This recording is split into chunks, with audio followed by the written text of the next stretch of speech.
A service of KIBMradio.com, the Internet's home for an all old-time radio.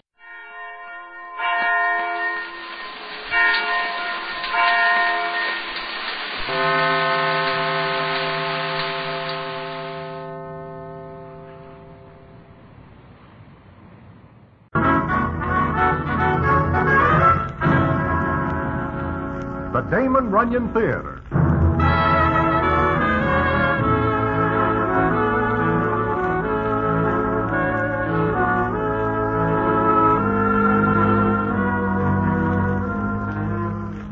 Once again, the Damon Runyon Theater brings you another story by the master storyteller, Damon Runyon. And this one, Cemetery Bait. And to tell it to you, here is Broadway. Thanks. One day I get a call to go to the state penitentiary. I go there because a character by the name of Gentleman George sends for me. Now, being in such a place is no novelty for Georgie, and ordinarily will cause him no confusion. The trouble this time is that he is in what is called the death house. It seems that he has allowed visitors, and I am more than somewhat curious why he sends for me. So I overcome my natural repugnance at such institutions and go to see him. And he tells me a very strange story indeed, and one which I will tell you in a minute.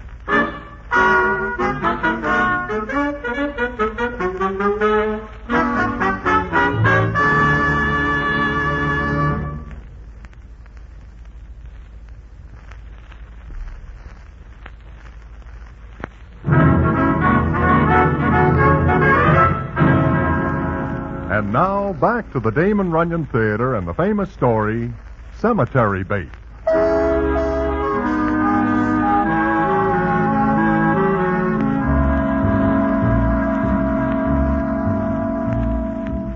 Like I say, I find myself at the state penitentiary. I also find myself sitting in the cell with Gentleman George. And he says as follows. It is very nice of you to come, Broadway. Maybe you wish to know why I get you up here. I am curious, yes. Uh-huh. Well, as you know, tomorrow I am to be placed in Mr. Edison's rocking chair and given a severe shock in the seat of my britches. I hear that, yes. So I wish to tell you a story, because you are a good guy, and you will let it be known that I perform a great public service. You do, Georgie? I do. I wish all citizens to be more kindly disposed toward me. So I will tell you. Yeah, well, please make it short, George. Huh? I am getting a severe case of feeling cooped up. Sure. Well, it is in the summer of last year that Lou Adolia comes to me. You remember Lou? Oh, sure. He is a hot citizen who cases joints for diamonds and such. Yeah. And then he gets another citizen to knock over the joint.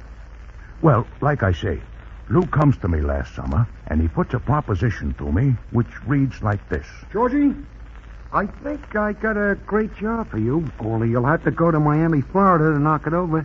Okay, Lou. I do not mind traveling. What is the layout? Well, there's a certain doll married to a guy. Oh, nix. I do not knock over guys so their dolls can have good times. Nothing like that. She's got a box full of rocks that'll bring maybe 80 grand. Uh-oh. Go on, Lou. What else? Well, I figure a good box man like you can sort through and pick off the stuff.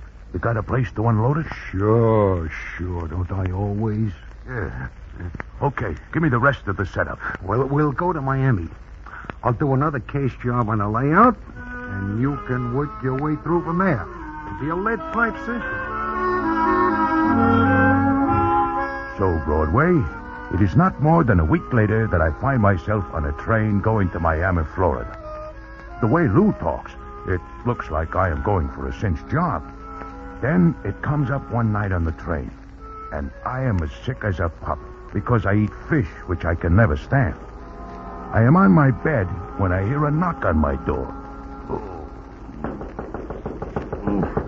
Who is it? What's the matter in there? I am about to become a corpse. Go away. Let me in. Oh. Come on. Maybe I can help you. Okay, just a second. All right, lie down again. I am sick. I am so sick. So I see by the color of your face. I didn't think you were born green. Where does it hurt? Stomach. Ptomaine poisoning. I saw you eating fish in the dining car. I will die before my time. Nonsense. No one ever does that. Besides, you might be better off if you did. Not enough people know when to die. Please, you say you will help me? I will. I'll never get any sleep next door with you groaning and grunting all night. Porter! Porter, come in here, will you? What are you going to do with him? Send for some medicine. Yes, sir. You call me, sir? Yes, go to the dining car and get some hot water. Also bring back some soda, a box full, and hurry. Yes, sir. Right away, sir. Do I get anything to go with the soda? Shut up and lie still. Look, mister, why do you do this for me? If you've got any stupid notion that I'm doing it as a good Samaritan, forget it. I merely want to get some sleep tonight. Well, Broadway, the old guy, who was maybe pushing on 60 or thereabouts, does good for me. In maybe an hour, I am feeling better and drop to sleep. Then, in the morning, I wake up and the train is in Miami. I get out on the platform, and I see the old guy. He looks at me and says, Feeling better? "Oh, sure. Lots. In fact, I am a well man, and I wish to thank you." Don't. Just remember that you're unable to eat fish. You're allergic to it. Oh? But look, mister, I wish... Goodbye and keep away from fish. Hey, wait! Hey, Georgie. Oh, are you, Lou? Yeah. Say, see that old guy getting in a car? Yeah, what about him? Who is he? Oh, I don't know. I didn't see enough of him. Now, look. You bring your tools? Sure. But I sure wish I know who that old citizen is. He saved my life last night. And so few people are good to me that I wish to cherish the name of one who is. Okay. Save it till later. I got that deal lined up. How does it look? Oh, great. Where are your bags? Platform. Where do we go now? You better check in the hotel. Don't use your right name. You'll know me better than that, Lou. It is just a question of picking the one I like best. Okay, let's get moving. We got just 2 days to pull this job and move out. Hot, huh? Plenty. Your cut will be 10 G's. My cut will be 15 G's, or you will get yourself another can opener. 12. 14. 11. 13 and a half. 13. I am in business. Leave us go.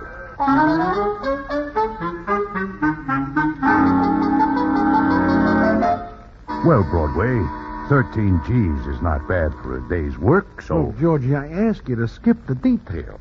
Broadway, I only got today and tomorrow morning before I will have to skip everything. Do you begrudge me this hour? I am sorry. But I do not see what all this has to do with performing a great public service. You will see in a minute. Well, I check in at a hotel. I and Lou arranged to meet later at a place called the Bath and Sailing Club. It is a bad name because I do not see anybody taking a bath or sailing. Although some of the dolls in the dining room seem to be dressed for the first occupation. Then I see a beautiful pancake walk in and sit at a table by the window. Now, Emil, the head waiter, is a good friend of mine.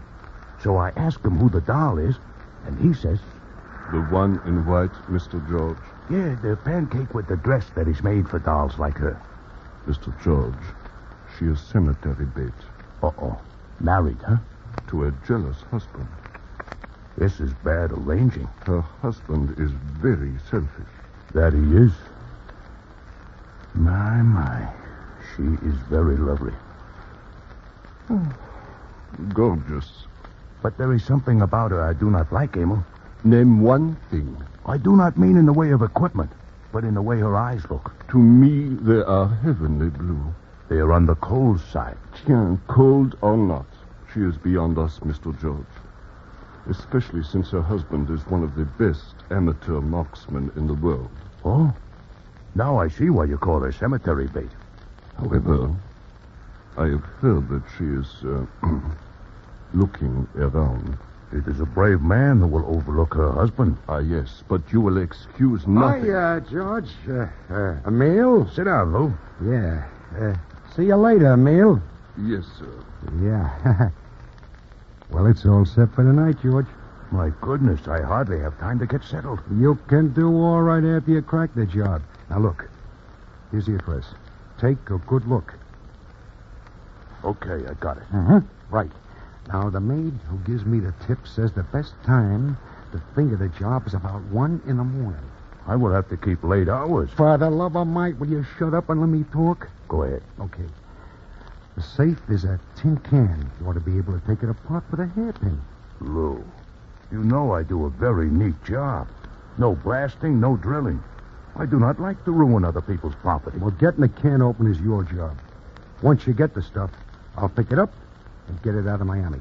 Like usual, huh? No, it wouldn't look good for us to take the wind right after the job's done, so we'll stick around a couple of days. Then I'll leave. You'll follow. Okay. 1 o'clock this morning, huh? Yeah. And Georgie... What, Lou? Please don't take any samples.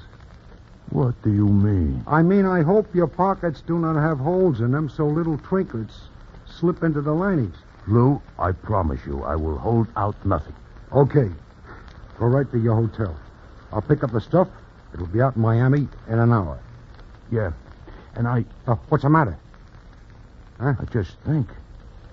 That pancake who just leaves looks just as good from this side as the other. Keep your mind on your work. Lady can have all the hobbies you want. So, Broadway, I wait until about 1 a.m. in the morning. Then I go to the address Lou gives me. There is not a soul there. I had the layout, so I go right to the safe and start work. I use my own little gadget that I invent. Well, go ahead. Why do you stop? I wonder why the government never lets me have the patent I asked for on that gadget. Well, Georgie, they have got very peculiar ideas about some things. Yeah, I guess so. Anyway, I work away when I hear the front door open and close. I take a quick look. And who do you think it is? Buffalo Bill? He is dead. Well, I give up. Who is it? The beautiful pancake I see earlier that night. This is her house? It turns out that is the case. Anyway, she is with a guy. Know who the guy is? Georgie, before you finish this story, they will put you in the juicer, and I will never know what happens. Please proceed. Who is the guy? Remember little Eddie Baker? Baker? Oh, sure. The shake man. Yeah, blackmailer. Broadway. He is very crooked. More than somewhat. So what happens? The doll does not turn on the lights, but they come into the room where I am going about my business. I see that Eddie Baker is now wearing a little mustache, and he is dressed to kill. I duck in a closet behind some clothes, and I hear the doll say, No, Tommaso. Don't turn on the light. I thought you said we would be alone. We are. Cora, I do not like this. What if someone saw us? Who could? Frightened, Tommaso? Your husband. Away on a fishing trip. But he may come back sooner than you expect. I don't think so. He likes the fish. Cora, you're so lovely. Am I? You know you are. So? Listen to me. Why can't we go away together? How much money do you have, Tommaso? None. Nor do I. Your jewels. Tommaso, the way I like to live, they wouldn't last a year. I guess not. But you don't know what it's like. Married to a man who watches every move. We might have someone watching us now. No, we were careful. Cora, what are we going to do? That's why I brought you up here. We've got to talk about it, Tommaso. About what? Cora, what are you thinking about? My husband. Yes? He loves me. He loves me, Tommaso. He loves me so much that when he dies, I'll get everything. His estate, the yacht, the money. I'll be very wealthy, Tommaso. I could marry anyone I wanted. Me, perhaps? You said perhaps. When, Tommaso? Not here. Not in Miami. Why not? It's got to look like an accident. You will be leaving for New York in 2 days, won't you? Yeah, why? There's many more possibilities for an accident in New York. Yeah, there are. Do you love me? Wait and see how much.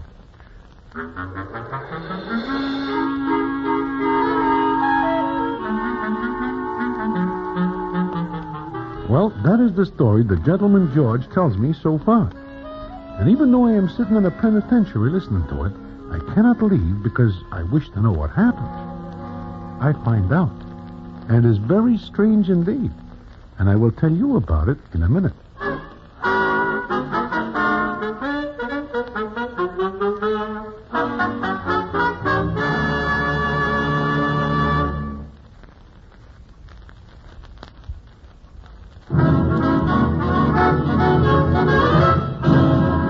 And now back to the Damon Runyon Theater and the famous story, Cemetery Bait.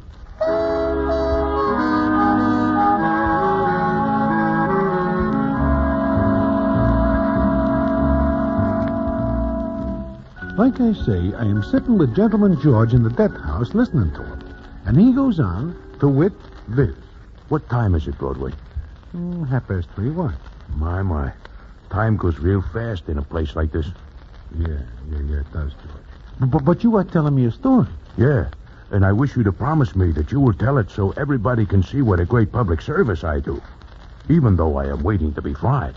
I promise, George. Okay. Well, I hear this Cora doll and Eddie Baker, whose name now seems to be Tommaso, set up a thing to knock over her husband, who seems to be interfering with their amusement. But I figure it is none of my business until the next day I am at the beach with Lou Adolia. That was a good job last night, Georgie. You are happy with it, huh? Yes. I figure the stuff should bring maybe more than 80 grand. Yeah. It is gone, huh? Yeah, it was out of Miami an hour after you slipped it to me. And when do I get my cut? As soon as the heat's off. Okay. Yeah. Meanwhile, this is a very fine life. My. There is a doll wearing a handkerchief. Yeah. What a small handkerchief. Uh-huh. Hey, Lou. What's the matter, cops? No. There is the old guy who saves my life on the train. Look, will you forget that? All you had was a stomach ache. I am very grateful to him. It is very seldom that people do things for me, and I wish to speak to him. Okay. Go ahead. I will be right over there where the red umbrella is. Yeah, I see. Georgie, sit down. Huh? What? Sit down, you flat brain. Sit down. What is eating you? You know who that is? Yes, he is the man who saves my life. He's the guy whose joint you knocked over last night. Oh, no. Oh, yes. Colonel Samuel B. Venus. Lou, why do you not tell me this before I do the job? Why, you... Look, how did I know he was the guy that cured your stomach? Besides, there's 80 grand. I am very sorry. Will you shut up? I am very ungrateful. I should speak to him. Look, just keep away from him. I guess you are right. Of all the dumb clucks you knock over a guy's joint, the thing's still hot than you want to talk to him. Maybe I will find some other way to thank him. Maybe I will... Holy mackerel! Georgie, you give me the noise. What's now? I just remember something. That's impossible. But what is it? Nothing, Lou. Nothing, I guess.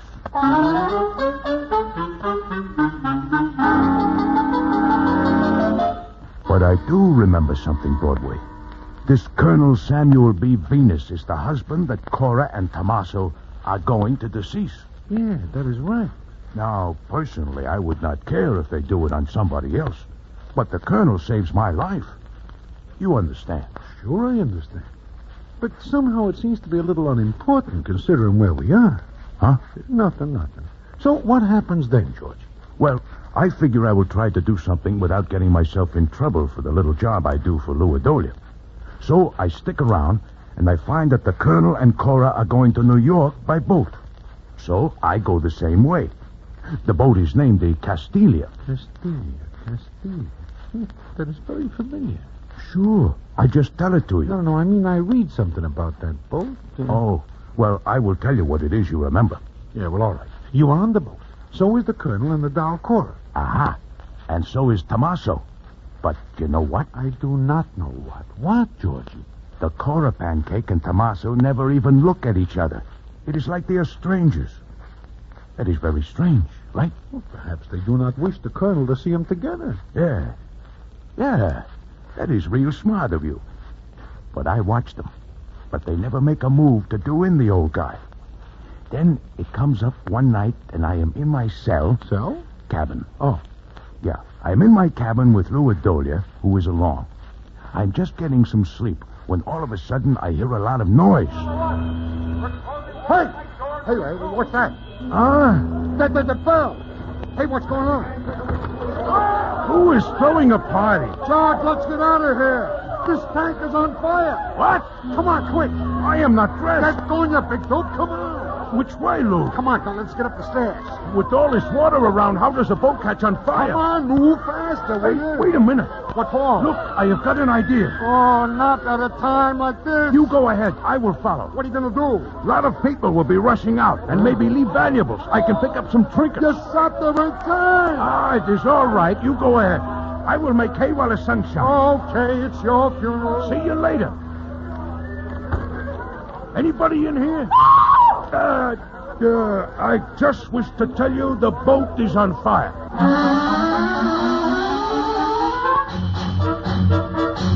Well, Broadway, I go from place to place and I pick up a few odds and ends. In fact, I do all right. Then I get to one cabin and go inside. I see nobody at first until I start to leave. Then I see there is somebody on the bed, all tied up and gagged. You know who it is? Colonel Samuel B. Venus. How do you know? Never mind. What happens then? Well, I get him untied and get the gag out of his mouth, and he says, Thank you. Thank you. We've got to get out of here. Yeah, it seems the right thing to do. What is the matter? I can't walk. They tied my legs so tightly the circulation stopped. I will have to carry you. Wait a minute, I want to get something. I will get it for you. That drawer in the small cabinet. There's a gun. This? Yes, I know you. You saved my life. Now I save yours. Oh, yes, I remember. Oh, wait, I can't get up. Look, hold my arm. They did this. They did this to me. Huh? Who? Cora and that man in the white polo cap and the coat to match. Little guy, black mustache. He hit me. They tied me. I'll kill him. What about her? Help me. Carry me. All right. Up you come. Now hang on. It's not her fault. She's just a child. But him, I don't even know him. Hang on tighter. I got to use my hands to feel through the smoke. Yes, that poor child. She didn't know what she was doing. You think not? I know she didn't, but I'll kill him, that little man in the white coat and cap. I'll kill him. Look, Colonel, I have to tell you something. Save your breath. You'll need it. But I got to tell... Keep your mouth closed. No doll is worth killing somebody for. She's an innocent child. Okay, I will not say anything more. We're almost on deck. Then I'll find him and I'll kill him.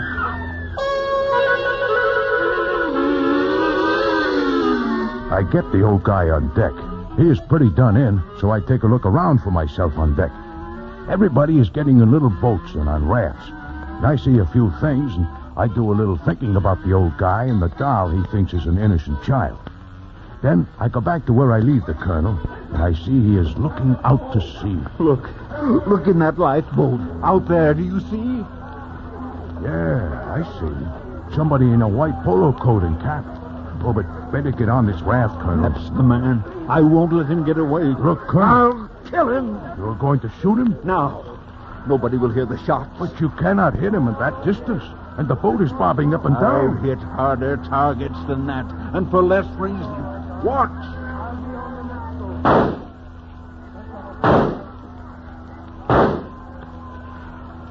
That is real good shooting. Yes, I've never done better in my life. No, I guess you do not. The little white cap is floating on the sea. I killed him. I said I would, and I did. Sure. Now we better get on this raft. Come on. No, wait, Cora. We've got to find Cora. There is no time, Colonel. Besides, it is more than likely that she gets on a boat. I've got to find her. Look, I tell you, I take a look around. She is not on this boat. Then I'm not leaving until I find her, that poor child. I've got to find her. Do you understand? Colonel, once you saved my life. No. Now I have got to do something for you. Like I say, I have got to get you on the raft. And it is easier if you are unconscious this way. So I get him on the raft. And it is not long before another big boat comes and picks us up. Yeah, see. How you doing, George? Huh? Oh, fine. Got the time? Yeah. It's 3:40. Uh-huh. Anything you want? No, I guess not. Thanks just the same. Yeah. Take it easy. That guard is a real nice guy. there is another one who is not so nice.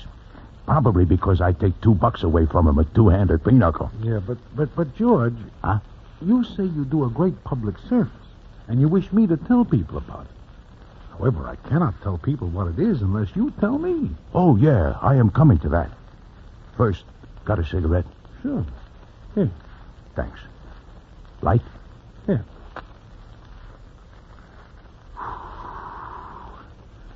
You are a nice guy, Broadway. I will be sorry to see you go. Oh, thanks, George. Now, let me see. I am telling you about my great public service. I will get an ashtray. I do not like to get this place dirty.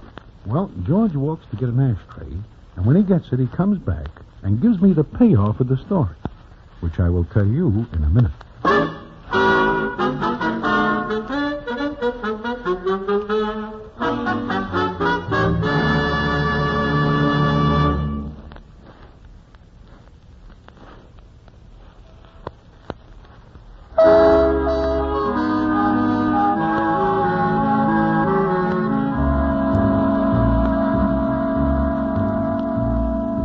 Like I am saying, George gets the ashtray, comes back, and sits down. For a minute, he just looks off into space. And then he says, You know, I am criticized very severely for what I do when I get on that raft. Oh? And what is it you do, George? Well, it is very crowded, so I have got to push away a female character who is trying to get on. You do what? I push this character off, especially when I see she has got a small black mustache. What are you talking about? Well, I do not tell you, and I do not tell the colonel, that when I take a look around, I see Tommaso making this Cora doll change clothes with him at the point of a knife, thinking he can get in a boat reserved for women and children. What? Then the colonel, he shoots... Yeah, he shoots Cora.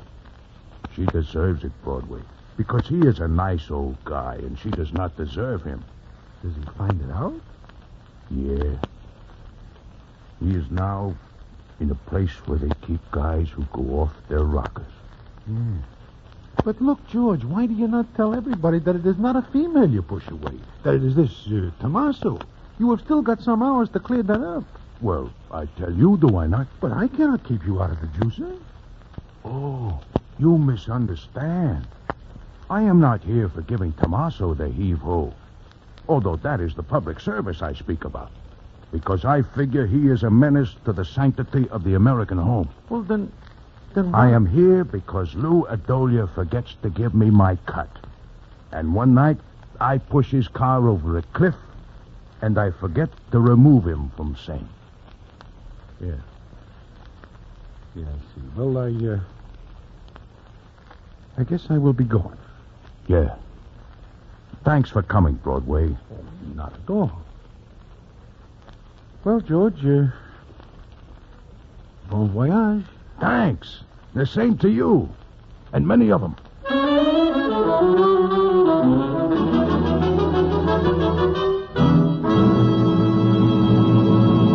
And so ends the famous Damon Runyon story, Cemetery Bait. Listen in again next week for The Damon Runyon Theater.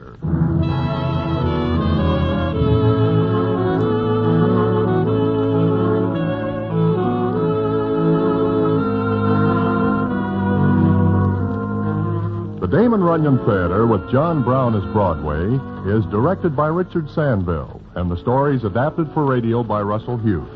Vern Karstensen is in charge of production. This is a Mayfair production. The Danny Kaye Show.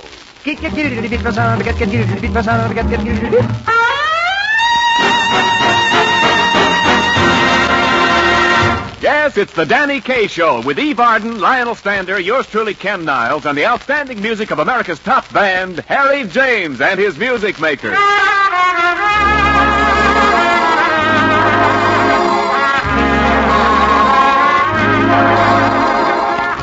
Now for your entertainment, we present the amazingly amusing talents of the one and only Danny Kaye.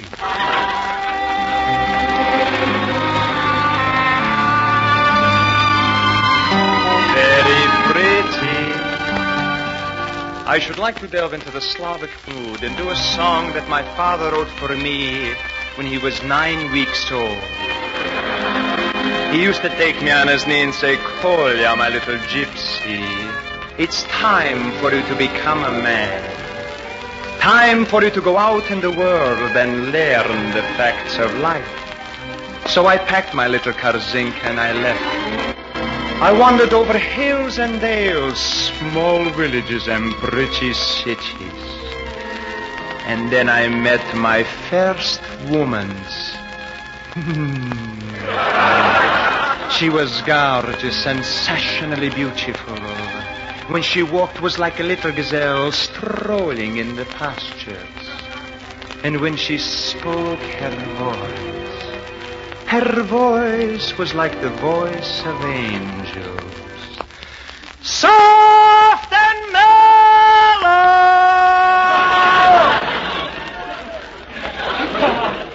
She used to croon this plaintive gypsy melody. Dinah,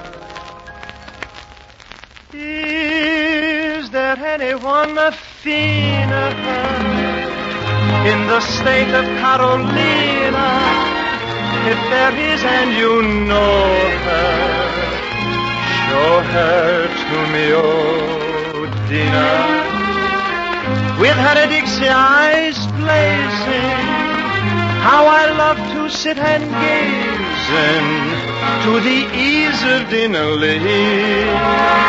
I know death every night, oh, why do I shake with pride?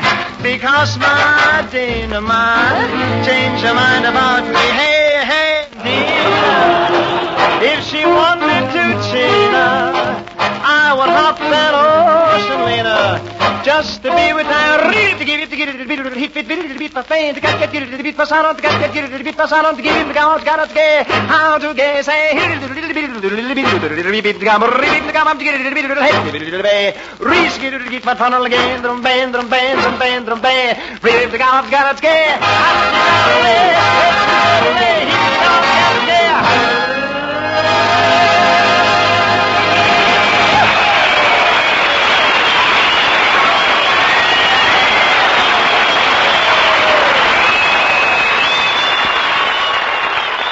Last week, our over-enthusiastic but impractical hero, Danny Kaye, acquired a little theater. And now, with opening night close at hand, there is great activity permeating the place.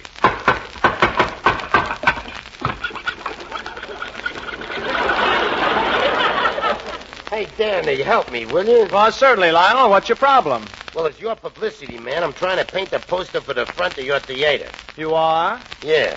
How do you make an N? Up, down and up, or down, up and down? Well, why don't you just lay on your side, Bob, and make a Z? See, that's a great idea. That's a wonderful idea. Thanks, Danny. Well, you're welcome, Lionel. Say, by the way, don't forget to put the name of the play in quotation marks, will you? Quotation marks? How do you make them? Well, you know how to make a comma, don't you? Oh, sure. That's a period with a tail on it. Exactly. So if you want a quotation mark, you make two periods with tails and shove them upstairs. Greetings, impresario. Hello, Evie. For heaven's sakes, Lionel, what kind of a sign is that? Dazzy Kaye's Playhouse. Boy, you're not looking at it right. You gotta lay on your side. Oh, he's a little bit mixed up, Evie, but he's very helpful. Gosh, Evie, just think. We've got our own little playhouse. That's something I've always dreamed about. Really, Danny? Yeah, just think. I'll be able to play all kinds of parts. I'll get a chance to be Walter Pigeon, Humphrey Bogart, Sidney Greenstreet, all rolled into one. Doesn't that sound great? Sounds kind of lumpy to me. But anyhow, you're in this thing, and I'll help you the best I can. Oh, gee, thanks, Edie. You've always been mother, father, sister, and brother to me. That's me, one man's family. Now, about the play... Say, Danny, there's somebody outside to see you. It's about your permit for running this theater. Oh, that sounds pretty important. I better go right out. Oh, hello there. Hello. Is there anything I can do for you? Oh, yes. I'm the building inspector. Well, yes, I was just going out to see... You're the building inspector? Oh. Are you? Yes, I've come to inspect your premises.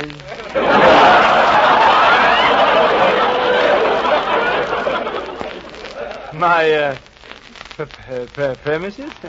Yes. Well, I'm sure you'll find everything is okay. I think everything is just fine. I'm not making you nervous, am I? Nervous? No. I'm not. I'm not nervous. Then why don't you take your foot out of your pocket? You mean inspecting? Well, I've already made a very careful inspection.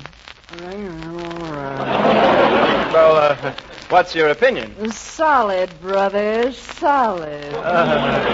Well, you're not exact... I mean, that is... Did you inspect my beams? Yes. Yes, I did. Thoroughly. I just had them reinforced. Really? Tell me more. Come over here beside me so we don't have to shout. Then I'll come closer to you. Now, tell me more about your beams. Well, they were kind of... well, you see, the piece up on... We didn't have the cross beam. They just didn't go... Look, did you inspect the fire sprinkler system? Yes, it works fine. Oh, no, it doesn't. If it worked fine, it would be on now. Oh, let's not talk about the building anymore. Well, what should we talk about? Well, let's talk about you. Me? Yes, and me. You? Yes, and love. Love? No. My view may be slightly myopic, but I can say I care for the topic. I could talk about love, and why not? But believe me, it wouldn't be so hot. So let's talk about frogs. Let's talk about toads. Let's try to solve the riddle why chickens cross roads. Let's talk of the past, the dear long ago. A flat top and prune face, I miss them both so. Let's talk of matters Libyan and maybe have Guy Kibian, or if you feel amphibian, a cruise on the Caribbean, peruse the Daily News, or do you read the Herald Tribune? But let's not talk about love. Let's talk of Lamar, that Hetty's so fair. Why does she let Joan Bennett wear all her old hair? If you know Garbo, then tell me this news. Is it a fact the Navy's launched all her old shoes? Let's write a tune that's playable, a ditty swing and swayable. Let's say whatever's sayable about the Tower of Babel. A cheer for the career of Itty Bitty Betty Grayable. But let's not talk about love. Let's talk about sharps. Let's talk about flats. Let's talk about the smudge pots that women call hats. Let's start a new dance. Let's try a new step. Why not discuss, my dearie, the life of Wallace Beery, or bring your aunts and nieces on and write a silly thesis on astrology, mythology, geology, philology, pathology, psychology, electrophysiology, zoology, phrenology. I owe you an apology, but let's not talk about... Let's talk about cards. I have some right here. How about a game of pisha-pasha, my dear? Let's talk about time and how it's elapsed. But, honey, I suspect you all of being intellectual, and so instead of gushing on, let's hold a big discussion on timidity, stupidity, solidity, frigidity, avidity, turbidity, Manhattan, acidity, fatality, morality, legality, finality, neutrality, reality, assault, hospitality, pomposity, I'm losing my velocity, but let's not talk about love.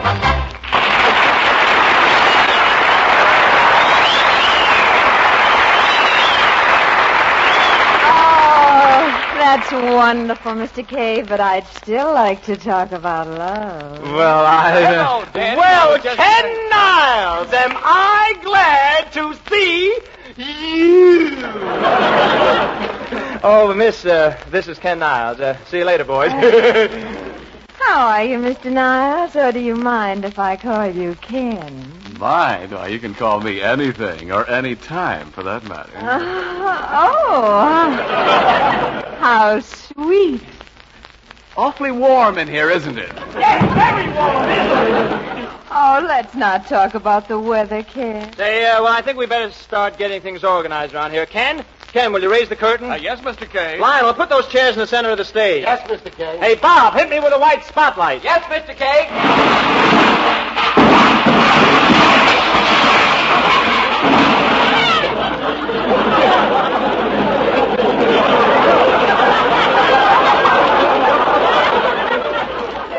Is there a doctor in the house? No, but here's a Band-Aid. Well, Danny, what opus are we doing tonight? Well, for our first play, we're going to present a very mysterious, blood-curdling murder melodrama. What part do I play in this murderous mystery? A female corpse? No, on the contrary, you've got a very big part. Oh. You're a mysterious European gal named Iveska Hunkadori. Oh. Iveska Hunkadori. Mm-hmm. Okay, but don't tell my mother. She thinks I'm playing violin for Phil Spitalny. By the way, what are you going to be? Well, I shall portray the exacting role of the famous super sleuth of Scotland Yard, Inspector H.I.J.K.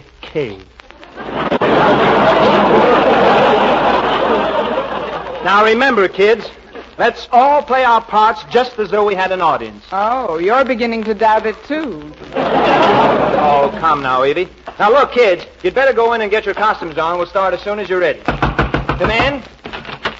Oh, hello. Oh, hello, Jellison. How's the laundry business? Oh, I'm not running the laundry anymore, Mr. Kaye. My machine broke down. Oh, your washing machine? No, the button crusher. Oh, you do that with a machine. Well, what are you doing now? Oh, I'm in a very exciting business. There's a thrill a minute. There is? Yes, and sometimes it's a little dangerous, too. Well, what do you do? I'm an exterminator. Well, that is exciting. You betcha. You betcha. Mr. Kaye, are you troubled with termites? Well, no, not personally I'm not. But I've often wondered.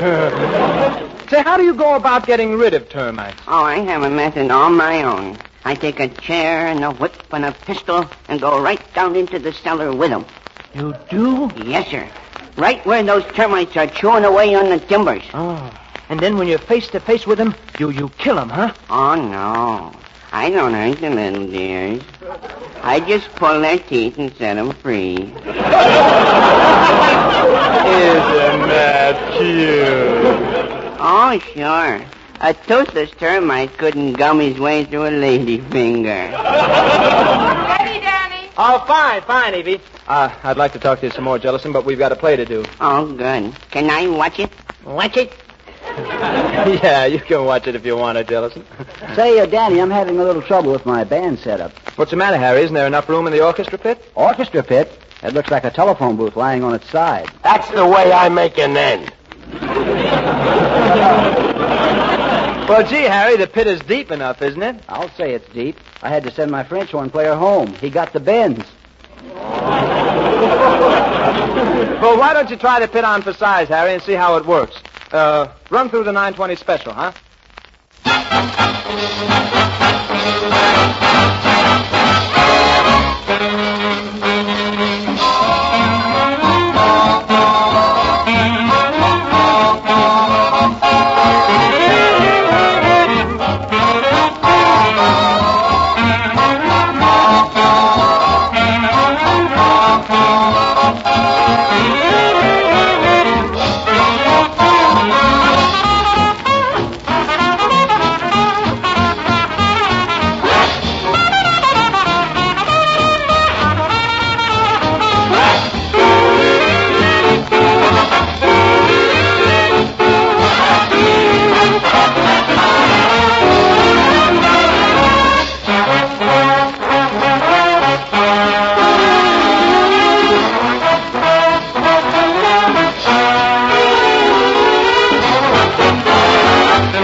Say, that sounds fine, Harry. Sounds fine. All right, now, kids, let's get on with the play, huh? What do you want me to do, Danny? Well, Ken, suppose you read the program notes. Okay. The Danny Kaye Little Theater Guild presents an epic episode in the life of that intrepid super sleuth of Scotland Yard, Inspector H.I.J. Kaye. Entitled The Case of the Murdered Meatball. With Eve Arden as Iveska Huckadori. Lionel Stander as the sergeant. Harry James as James. And Danny Kaye as the inspector. Mood music, maestro, please.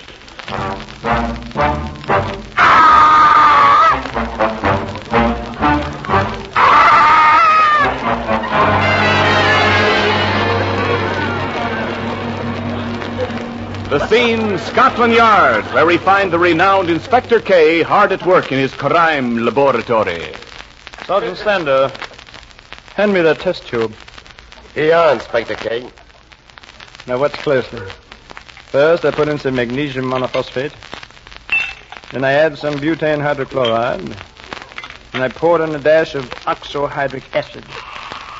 There. Now I stir the mixture.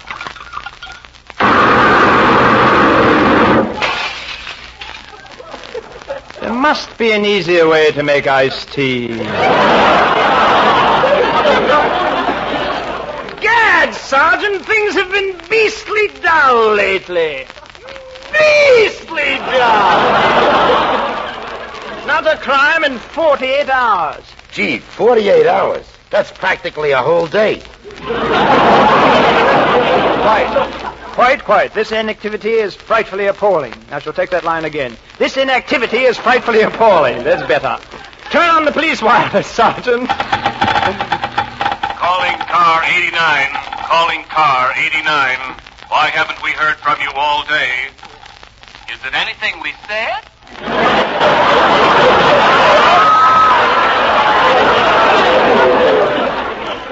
Very sensitive chap, what?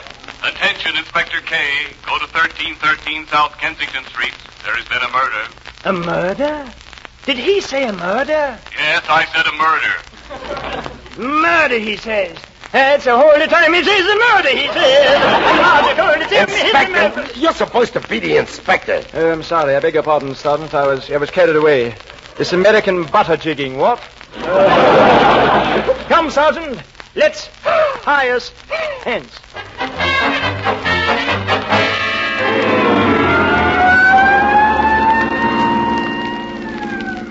We'll be there any second, Inspector. We're doing 50 miles an hour. Top hole, my boy. Top hole. Careful, Sergeant. Manhole. Remember your last murder case, Inspector? The one on the Liverpool night boat? Quite, yes. You mean the case of the dotty daughter who despised her father? Yeah, she followed him on the boat, and when he wasn't looking, pip, pip, she shot Pop on the poop. What? Here's the place. I'll press the doorbell. Pardon me, madam.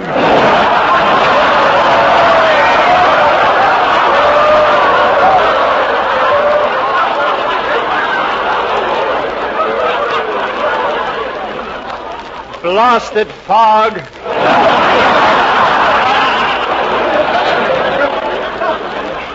Hey, Inspector. There's a shadow lurking at the upstairs window. Oh, there is? Yes. Who is that up there? Who is that down there? Who is that up there? Who is that down there?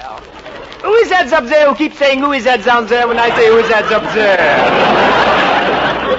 Hey, lady, let us in. We're the police. You are what? We're bobbies. Well, pull up your socks. My butler will let you in.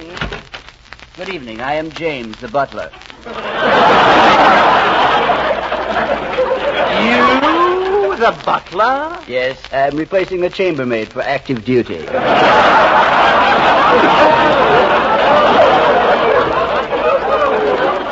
la la. How do you do, Monsieur Inspector? I am Iveska Huckadori, the widow of the murdered man. Do you not think I am beautiful? Madam, remember I'm first a detective and second a man. Well, then, let us skip the first and shift into second.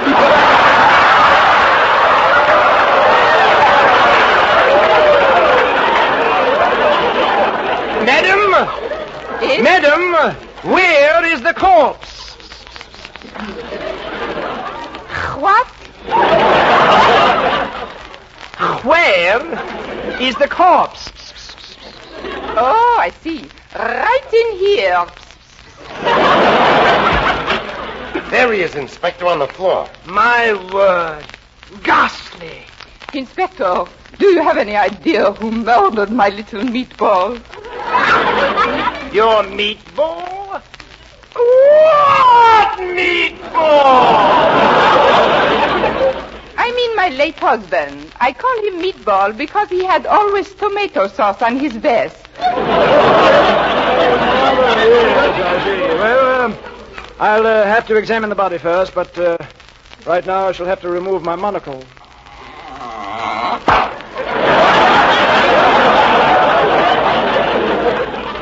Snug fit, what? Now, let me see. Aha. Oh, ee-hee. Just as I thought. What? He's dead. Amazing, Inspector, amazing. What was that? That is coming from next door. It's a meeting of the Frank Sinatra fan club. And what was that? They got him. Oh, no. That came from the basement. From the what? The basement. The basement. Downstairs. Come out, Sergeant. Oh, wait, Inspector. Before you go down the stairs, there's something I must tell you.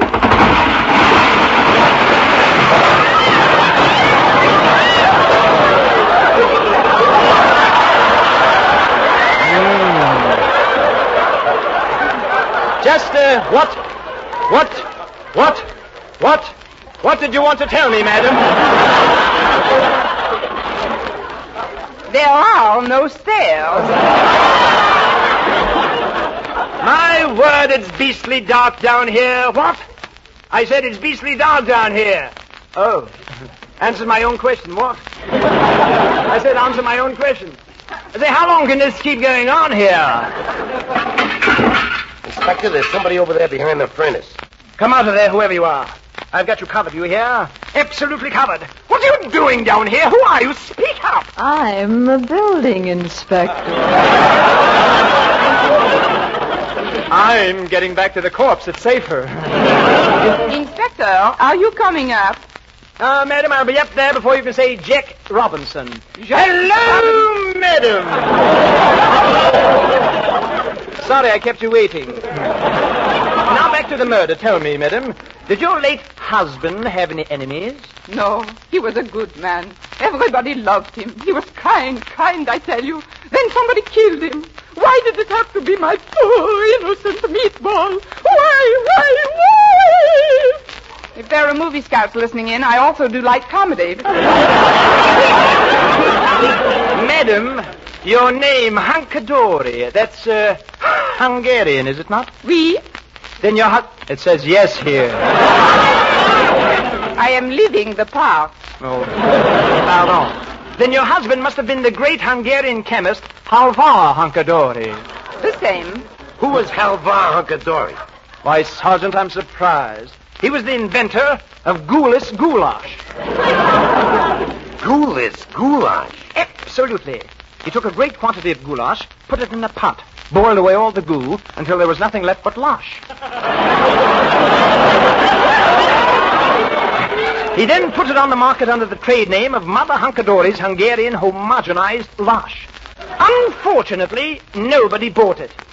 The public didn't like just plain lash. Yes, then for months he was out of work. So having nothing to do, he discovered that he was double-jointed and finally got a job with the circus as contortionist.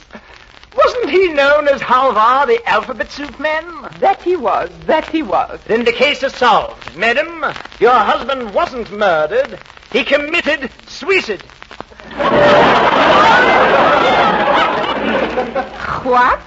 How How do you know? Well, it's very simple. I saw his act. He would climb into an extremely large bowl of consomme. At each performance, he would contort his body into a different letter. Monday A, Tuesday B, Wednesday C, and so on. Last Thursday, he contorted his body into the letter Q, and on Friday, R. But he couldn't bear to do his act today, so he committed suicide. Why? He refused to make an S of himself.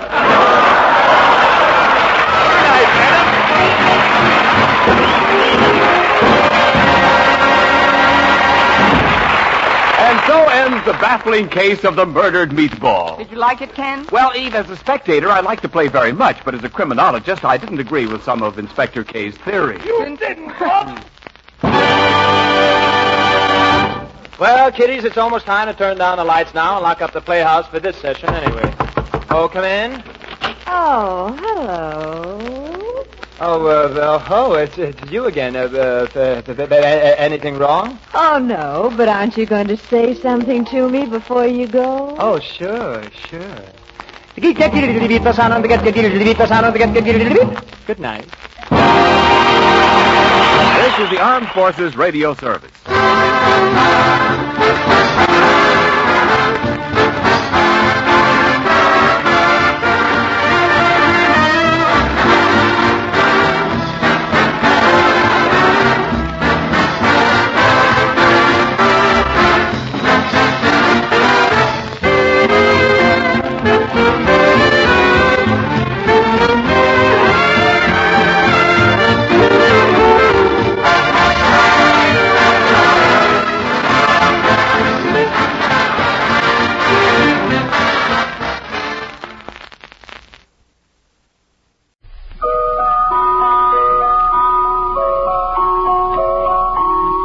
Pepsi-Cola, P-E-P-S-I. That's your smartest cola buy.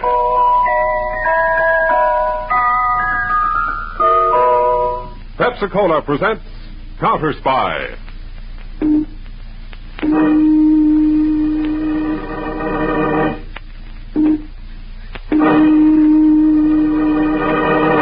Washington calling David Harding, Counter Spy. Washington calling David Harding, Counter Spy. Harding, Counter Spy, calling Washington.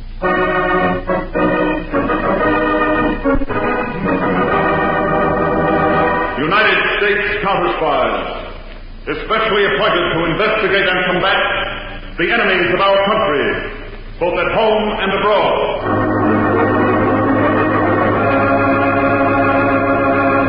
Tonight, the case of the arrogant arsonist. Another counter spy report to the American people. Brought to you each Tuesday and Thursday by Pepsi-Cola. Pepsi-Cola hits the spot. 2 full glasses, that's a lot. That's right, you heard what they said. 2 full glasses of sparkling Pepsi from one big 12-ounce bottle. You're getting an extra glassful. And what a delicious glassful. The most refreshing, delightful cola that ever tickled your taste. You can't top Pepsi's tangy flavor. And that big, big bottle saves you money, goes twice as far. Pepsi's America's big, big favorite. And America's biggest cola value. So why take less when Pepsi is best? Whenever you reach for refreshment, remember, Why take less when Pepsi's best? And now, to Counter Spy.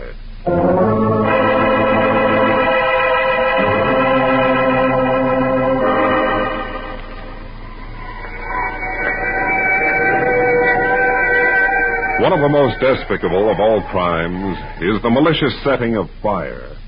Vilest of all criminals is the professional arsonist. We go back some years to a winter evening in Berlin, Germany. 2 men stand back from the crowd, watching the firemen fight their hopeless battle against the flames swiftly devouring the large building. The small man smiles proudly and turns to his uniformed companion. Exquisite, eh, Mr. Dietrich? Yes, Gratz. Very beautiful. Did you ever see such wonderful flames? They dance like the lovely girls of the ballet, huh? Gratz, tonight will be a turning point in history. I have no interest in history, Mr. Dietrich. I'm an artist, but with good business sense. Now that my work is done, there's the matter of the 50,000 marks. You have earned your money well, Graz. When you put the torch to the Reichstag, you've started a flaming symbol that will rage for years to come.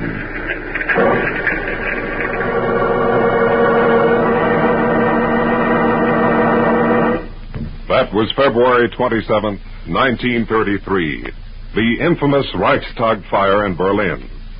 And though Hitler's Germany has since been crushed, sparks of that fire still smolder. The greed and ruthlessness that started it still survive and flourish. 3 weeks ago in Tangier, North Africa, Karl Dietrich, still calm, still arrogant, waited in his sumptuous office.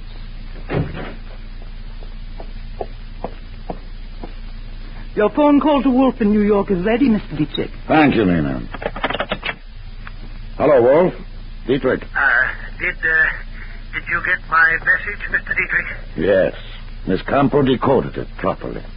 Then I'll go right ahead and destroy the account books as I said in the message. You'll do nothing of the kind. But Mr. Dietrich, the federal grand jury meets here in New York at the end of next week. They're going to investigate all exporting companies. So you said, Wolf. They'll subpoena our books. They'll have a record of all the transactions. Don't let it worry you. But don't you see they'll find out that my exporting company is just a dummy for supplying your combine with potential war materials? Just leave it to me, Wolf. Oh, what can you do, Mr. Dietrich? You're thousands of miles away. I'll be ruined. I'll kill myself before I let them put me in jail. Wolf, stop talking like an idiot. I'll handle everything. I'm taking the first plane for New York.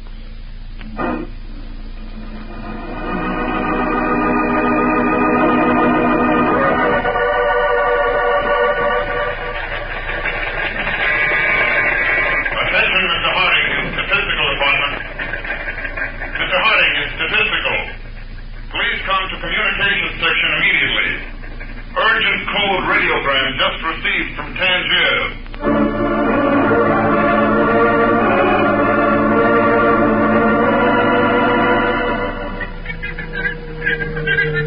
All right, Peters.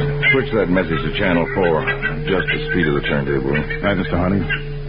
These electronic decoders the laboratory boys developed certainly save time, and we have to decode in a hurry. Oh, hold it, Peter. You started from the beginning. Agent Robeson, counter-spy transmitter LC4, Tangier, North Africa, to Harding, headquarters, Washington. Karl Dietrich and his secretary, Dinah Campo, left here by plane, 1500 Tangier time. According to passports, their destination is New York.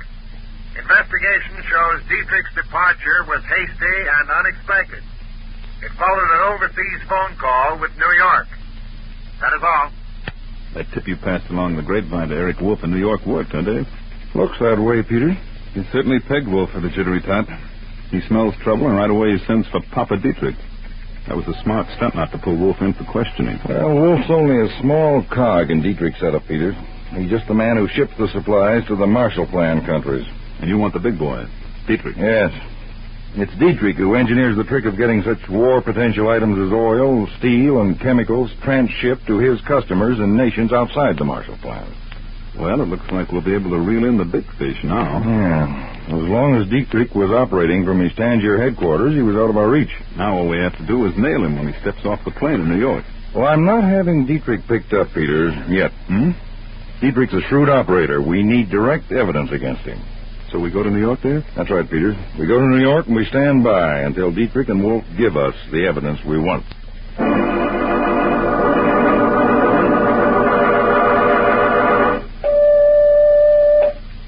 J-12 to Mr. Harding, New York field office. Go ahead, J-12. Dietrich and Secretary Nina Campo registered at Hotel Tremont, Suites 1803 and 1804. Eric Wolf was waiting for them in lobby. The three have just entered Dietrich's suite. That is all.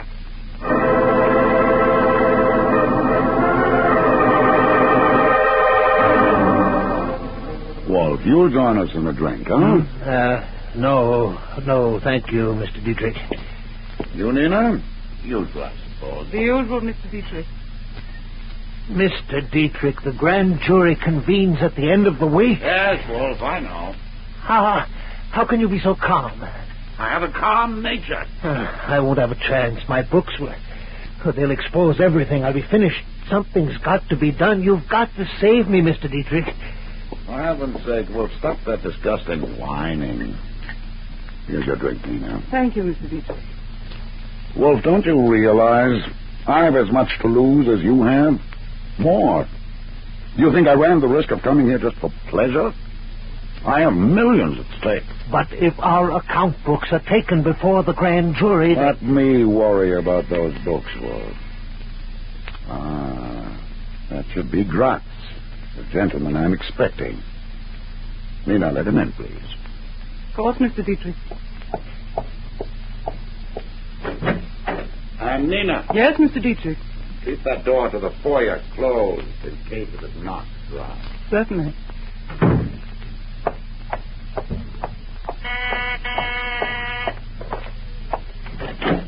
Hello, Nina. God. Well, come in. Why are you dressed in overalls? It was Dietrich's idea, precaution. I'm posing as a hotel utility man. Mr. Dietrich's in the other room waiting for you. And you, Nina? This will give you an idea. Oh, Nina, darling. We shouldn't take chances like this. Gratz, how long do I have to go on working for Dietrich? Nina, you took the job with Dietrich, so we'd have inside information on anything especially good. But what's wrong with his knowing about us? Then Dietrich wouldn't trust you. If we're going to get what we want, he must have complete faith in you. Nina, darling, I promise you, after this deal, we'll have enough money to be free of Dietrich forever. Now help me with these overalls. I better get inside.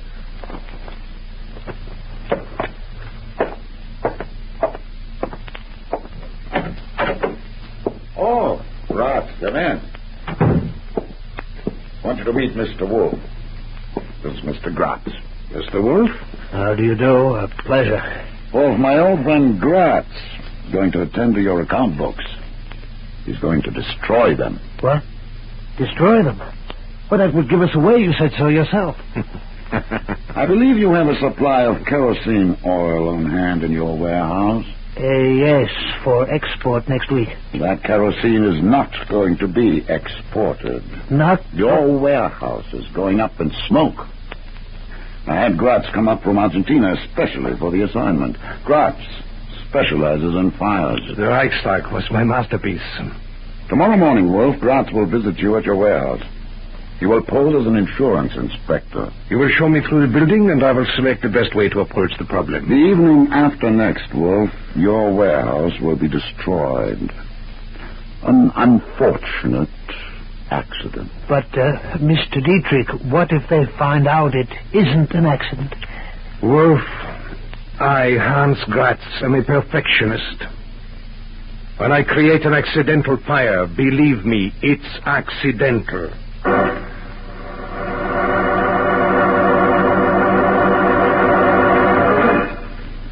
Peters in Patrol Car 3 to Harding, New York Field Office.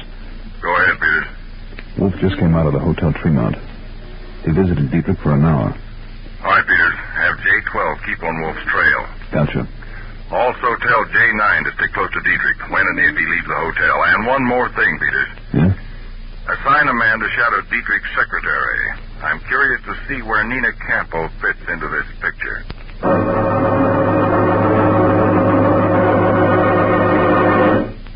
Gratz, I waited for you this afternoon at your hotel. What happened? My work at Wolf's warehouse took longer than I expected. I was going to call you here at your hotel, but I didn't want to take a chance with Dietrich around. Well, he'll be coming out of the living room in a minute. First, I want to know something. Anything, darling. You said last night that after this deal, we'd be free of him. We will, I promise. But he's paying you only $5,000. Darling, that's not enough money for us to get away and live. I have a plan, Nina. A plan that will build that 5,000 into 100,000. Hello, Mr. Dietrich. Sorry to keep you waiting, Gratz. Did, Miss Campo keep you entertained? I'm afraid I'm dull company, Mr. Dietrich. I don't think Gratz thinks so. Do you, Gratz? Miss Campo is always pleasant to be with. Funny, now, you see. Well, Gratz, how did your inspection trip go? Excellent, excellent. I'm going back to the warehouse tonight to prepare for tomorrow evening. And Wolf understands what his part is to be? Perfectly. I don't want any mistakes, Gratz. Mr. Dietrich, there'll be no mistakes tomorrow night. Everything will go according to plan.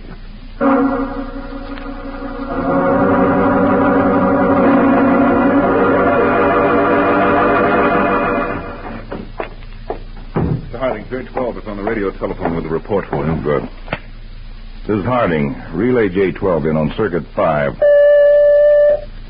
J12, Patrol Car 4, reporting to Harding. Go ahead, J12. Wolf left his apartment at 9 p.m. and drove around town for 50 minutes. He just parked his car outside his warehouse. He's been sitting there about, wait a second. What is it? He got out of his car.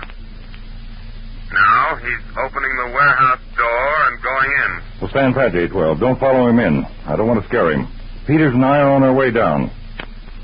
This may be it, Peter. You think Wolf's going into his warehouse for his records, Dave? Well, that's the way I expected him to react. If he does take those books out, he may deliver them to Dietrich. Let's go.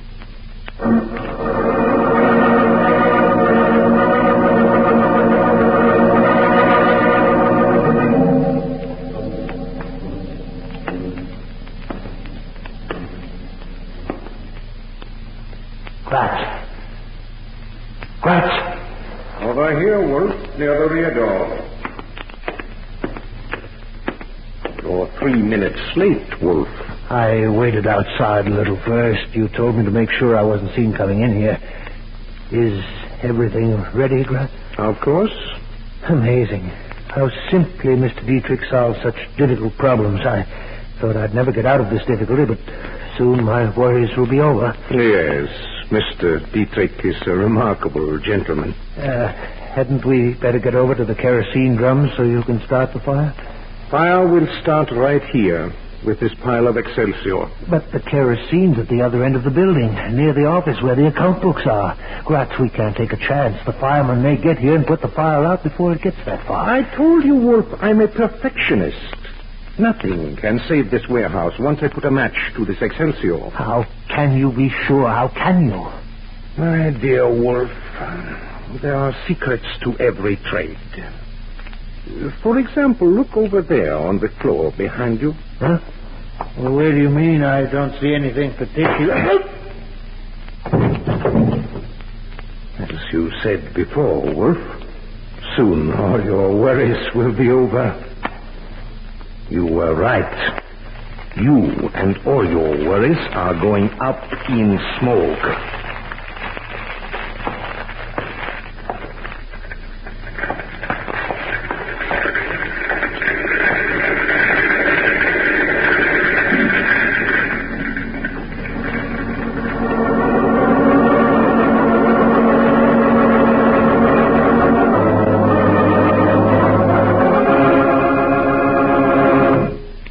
Back to Counter Spy in just a moment. But first, Pepsi-Cola hits the spot. 2 full glasses, that's a lot. Lot more value, lot more zest. Why take less when Pepsi's best? more and more among fellows and girls, among mothers and dads, you hear that sane and sensible question, why take less when Pepsi is best? No budget, no allowance ever had a better friend than tangy, sparkling Pepsi-Cola. Because one big 12-ounce Pepsi bottle gives you 2 delicious drinks. That's twice as much tangy taste, twice as much delicious Pepsi to go just twice as far. That's why more and more families say, why take less when Pepsi is best? Yes, families like yours and mine. Families all over America. They're all saying, why take less when Pepsi is best? Pepsi-Cola hits the spot, tastes terrific when you're hot, more and better than the rest. Why take less when Pepsi's best? Today, tomorrow, always. Get America's biggest cola value. Take home a carton of 6 big Pepsi bottles. Insist on Pepsi at the store, and say Pepsi at the fountain. Say Pepsi at the stand. Say Pepsi. Whenever you reach for refreshment, remember, why take less when Pepsi's best? And now, back to Counter Spy.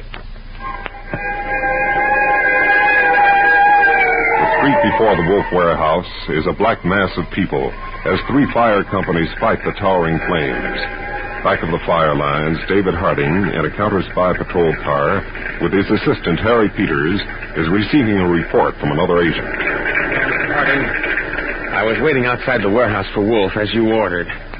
About 5 minutes after he had entered, I saw the flames. I tried to get in there to save Wolf, but no go. You better get those burns on your hands attended to, Edward. Right. Chief, I don't get it. Wolf walks into that warehouse, and 5 minutes later it goes up like a matchbox. Well, it's got the fire marshal puzzle, too, Peters. That warehouse was equipped with every fire prevention device, including a sprinkler system. The only angle I can see is that Wolf became panicky. He was afraid we were getting too close, so he decided to get rid of his books by faking an accidental fire. But he was trapped in the warehouse. You go along with me? Well, that's a possibility, Peters, but there's also a possibility that Wolf got out by a rear exit. We should have had an agent at that rear exit. Yes, but Dave, you agree with me about the books. Yes, Peters, but I'm holding off any other speculation until we get a laboratory analysis of that fire.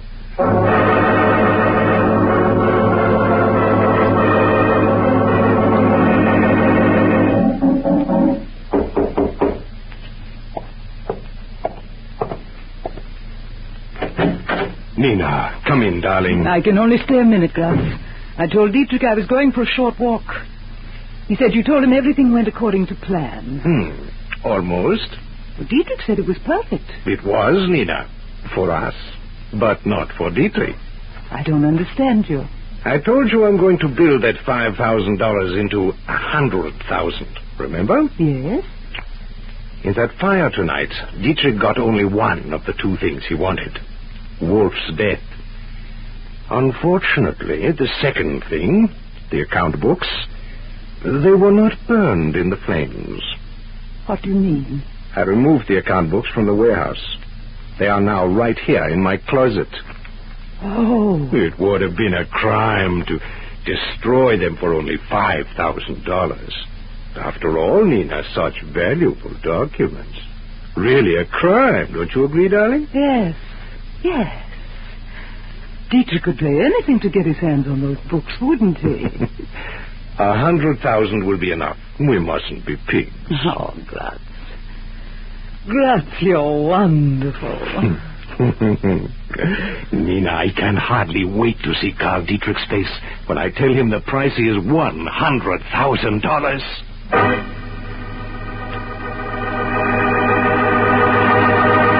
$100,000. And well worth the price, Dietrich, don't you think? $100,000. Blackmail. And to think I once trusted you, Graz. Oh, we all make mistakes, Dietrich. Some are more expensive mistakes than others. Yours will cost you $100,000. And what if I don't pay? How can you afford not to pay? Your illicit trading business is worth millions of dollars to you. Why should you jeopardize it for a paltry $100,000? The grand jury meets Friday, Dietrich. I shall give you until Thursday to deliver the money. I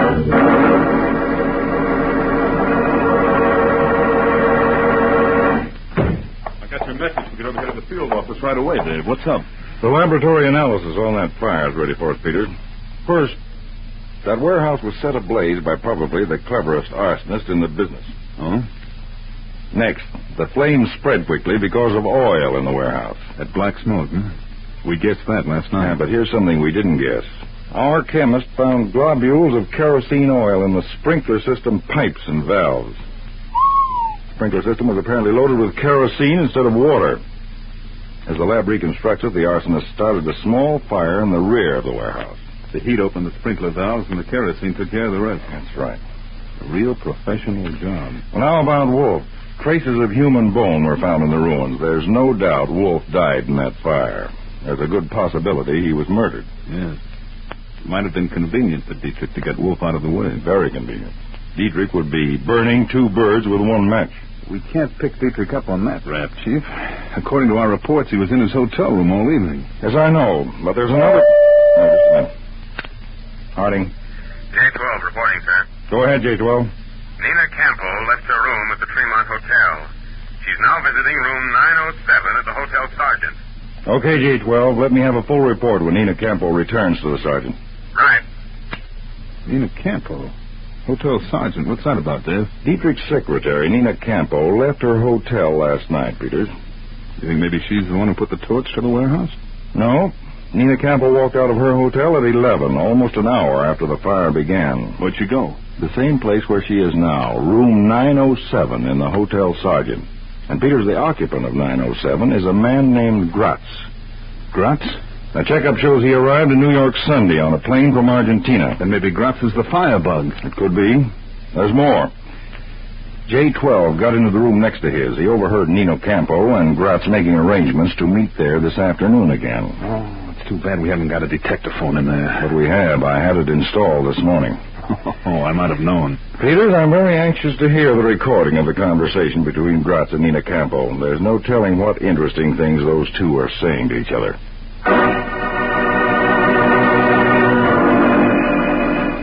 What did Dietrich say, Nina? You'll get the money tomorrow, Gratz. That's very sensible of Dietrich. Now, it's wonderful to see him squirm. Gratz, are the books still in that closet? Yes, of course. Why? Well, they mean so much to us. I was concerned about your leaving them here. They're perfectly safe, Nina. You could never tell. Nina, except myself, only one person knows where those books are. And I can trust you, can't I? Of course, darling. Always.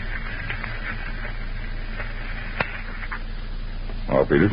Dave, this record winds it up for us. Not quite. Aren't you ever satisfied? Yes, when I'm sure that people like Gratz and Dietrich get what they deserve, the electric chair. Then what's next? Well, that's up to Gratz, and the way he feels about Nina Campo. What do you mean? Well, something Gratz said to Miss Campo. He said, and I can trust you, can't I? Peters, I have an idea that Gratz's faith in Miss Campo is going to be sadly twisted.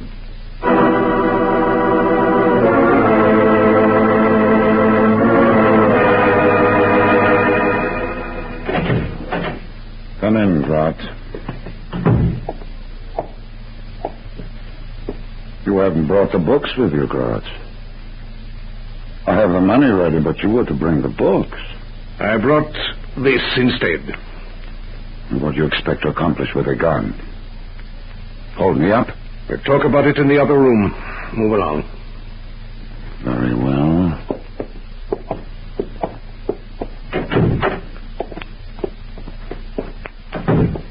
Stand right there. As you say. Where's Nina Campo?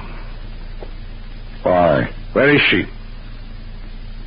In the next room. Tell her to come in here. What has she to do with this? Dietrich, this gun can do ugly damage. Tell Nina Campo to come in here. Nina! Yes, Mr. Dietrich? Come in here, please. Right away. Now, really, Gratz, what is this all about? As if you didn't know. Yes, Mr. Dietrich, what is... I was taken aback by Gratz's gun, too, Nina. I don't understand, Gratz. You can stop acting, both of you. Mr. Dietrich, what's the matter with Gratz? Nina, you really had me fooled. Every minute you spent with me was for him. Gratz, I don't know what you're talking about. You are just using me all the time. Please. I don't understand. Where are they, Nina? They... The books. Wolf's account books. The ones you stole from the closet in my hotel room. I didn't, Gratz. You must believe me, I didn't. A nice scheme Dietrich had, Nina. Using you to keep tabs on me. Very clever. Believe me, I didn't steal those books. You were the only one who knew where they were. And that's why you were so worried yesterday. You were afraid I'd hidden them somewhere else. No. And when I was out this morning, you came into my room. That's not true. Ask Mr. Dietrich. Tell him, Mr. Dietrich. Tell him I haven't left here all day. But, Nina, you did. That's a lie. You know I wasn't out of here. Tell him the truth, Mr. Dietrich. Nina left the hotel this morning and was gone for an hour. Mr. Dietrich, he'll kill me. What a pity. Dietrich, it's a pity for both of you. Believe me, Gratz, I had nothing to do with this. It's all quite new to me. Evidently, Nina has played us both for fools. It won't work, Dietrich. You're both going to die. Wait, Gratz, don't shoot. Oh, I'm not going to shoot. What? I'm a perfectionist, remember. I deal in fire. Dietrich, you and Nina will have the same accident which disposed of Wolf. You see this metal tube? An incendiary. All I do is release the cap, then lock this door from the outside. In no time at all, it will be over for you, too. Drop that gun, Grant. Never. Oh, my hand. Get his gun, Peters. Beside that chair. Got it, sir. You just came to kill us. Thank heavens you arrived. Whoever you are. Dietrich, I don't think you'll like who we are. What? This is David Harding, Chief of the United States Counter Spies. Counter Spies? Those account books of Wolf's. They're in the Counter Spy New York field office, ready for presentation to the federal grand jury in the morning. What? Yes, Grants. We got them out of your room, not Nina Campo. I had an idea that their sudden absence would provide the evidence I wanted, and it did. Evidence, Grants, that will finish both your career and Dietrich's in the electric chair.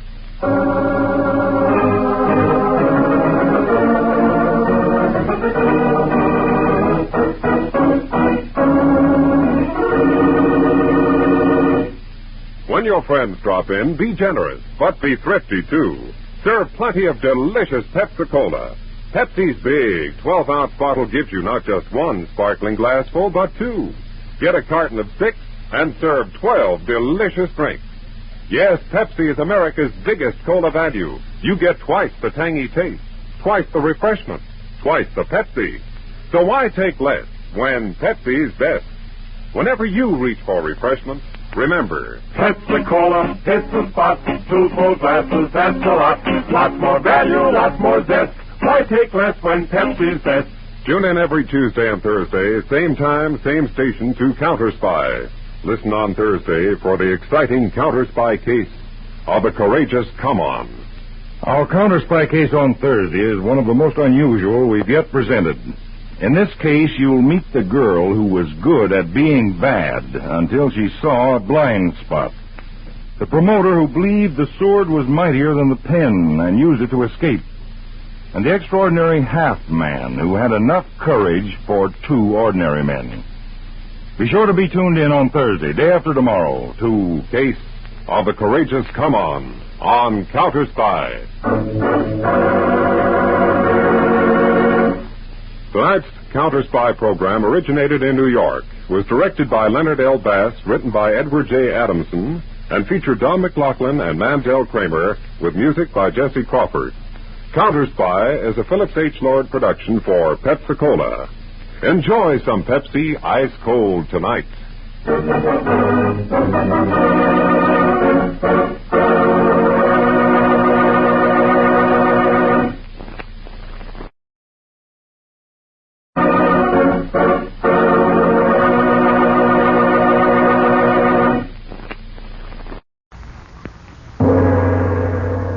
The Diary of Fate. Fate plays no favorites. It could happen to you. It is recorded that man's destiny is written upon the face of time. Each one's course is charted, from the cry at birth to the expiration at death. The life chart of Darrell James now before me is of particular interest. He was a bright young man about Wall Street. His classmates voted him the man most likely to succeed. But predictions in college yearbooks are merely wishful thinking. For the real truth and ultimate end is written on the larger ledger, that inexorable scroll in the diary of fate. And now, I, Fate, accelerating the clock of time, bring into the present a momentous incident of the future. Darrell, darling, what are you doing with that gun? An old piratical custom. Just burying another Cantillon victim. Darrell, put that gun down, you man! Yes, Darrell James, whom the gods destroy, they first make mad. Your act of madness marks you for death, and will hang you from that ancient Bermudian scaffold, as did the pirate of Cantillon. Remember, Darrell, fate is not unkind. Fate is just. And justice demands that you die. In a moment, I will read again from the Diary of Fate. In just a moment, the strange story of Darrell James. But now, a word from your announcer.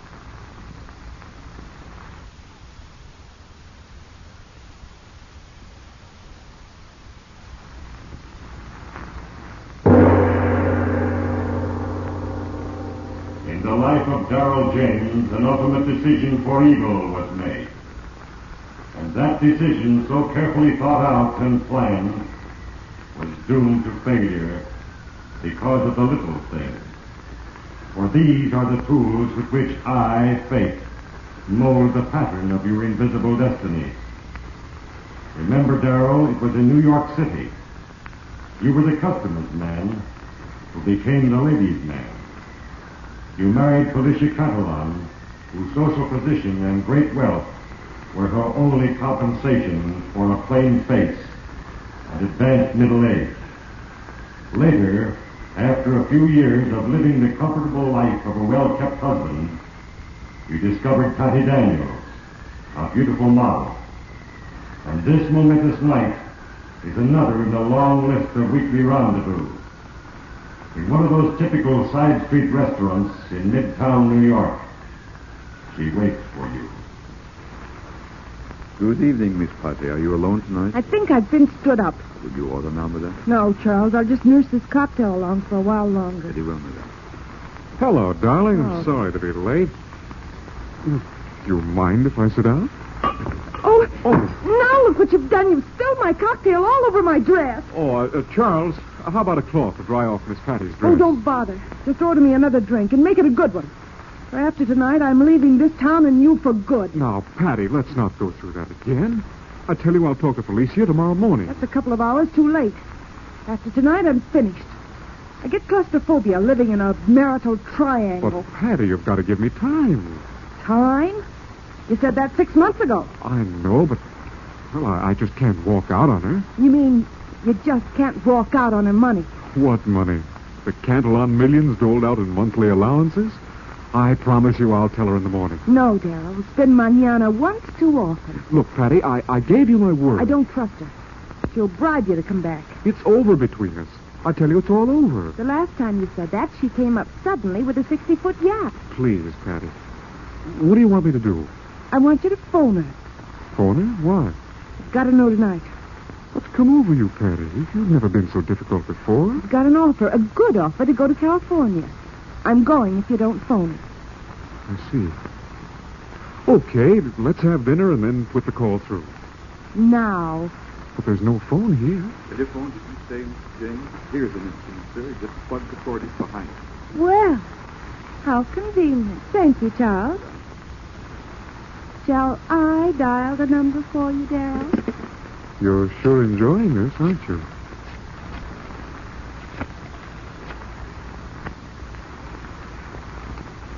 Hello? I'll take it. Hello, Felicia? This is Darrell. Yes, I'm in town. No, I'm not at my club. What's that? When? Leaving in the morning. Why, yes, dear, of course. Yes, I'll be right home. Yes. Goodbye. Yes, Darrell James, because of a little thing. A spilt drink. Patty's long, smoldering resentment was sparked to a crisis. The result was a phone call. And then, quite suddenly, the cascading of events found you on a boat, heading for the sunny isle of Bermuda. What was it, Darrell, that Felicia said to you that so completely changed you from a deserting husband to a rekindled lover, embarked on a second honeymoon? And now the salt spray of the Atlantic sweeps the rail of the steamship Southern Cross, and you and Felicia, tucked in your deck chairs, are a picture of contentment.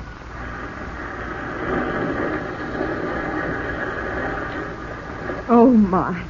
Oh, that was a big wave. Oh, darling, I dropped my purse. Will you pick it up, dear? Allow me, madam. I have it. Here you are. Oh, thank you. Pardon me, but I noticed that one coin you dropped. May I see it again? Why, of course. Here you are. I thought so. This is quite a rare coin, you know. Oh, really? It's sort of a good luck piece. Oh, won't you sit down and join us in some free salt spray? Thank you. My name is Justin. Professor Frederick Justin. Oh, this is my wife, Mrs. James. How do you do, Mrs. James? You were saying about that coin, that it was rare. Yes. May I ask where you got it? Oh, my mother found it years ago on her place in Bermuda. Oh. You folks live on the island permanently or just a visit? Well, my wife has an estate down here, the Cantillon estate. It's near Spithead. It's quite a coincidence. Oh, what is? We are going to be neighbors. Neighbors? Oh, but Professor, are you sure? Sir Howard Waddingham's is the only estate near ours. I'm going as guest of Sir Howard. That is, in the capacity of, shall we say, an employee. Doing what? Tracing his genealogical chart. You see, I'm a sort of an authority on Caribbean law. Oh, that's interesting. There must be lots of treasures stacked away somewhere among these islands. Stands to reason. Most of it is undersea, I believe. Someday the lost records of these buccaneers will be found, and then you'll see the biggest treasure hunt since the gold rush of 49. Oh, really? Why, even the Cantillon estate was once the hideout of Frith, pirate of Cantillon. Oh, there was such a character. Yes, that's why I was so interested in that coin. Mr. Darrell James. Mr. Darrell James. Mr. Darrell James. The steward's paging you, dear. Oh, steward, right here. Mr. Darrell James. Yes. Cablegram. Thank you. Something wrong, dear? No, it's from Winthrop, my stockbroker. Winthrop? How did he know you were aboard the Southern Cross? I don't know, dear. If you'll excuse me, Professor, I've got to take care of this matter immediately. Yes, Darrell. You were almost getting to believe in this second honeymoon. New faces, new scenes, and ocean voyage. But a cablegram brought you back to reality. To a conspiracy of murder planned the night before your boat sailed from New York. And your co-conspirator, knowing that vacillating mind of yours, decided to keep it primed. And so when the steamship Southern Cross tied up in the port of Hamilton, Bermuda, your mind was busily working on a plan.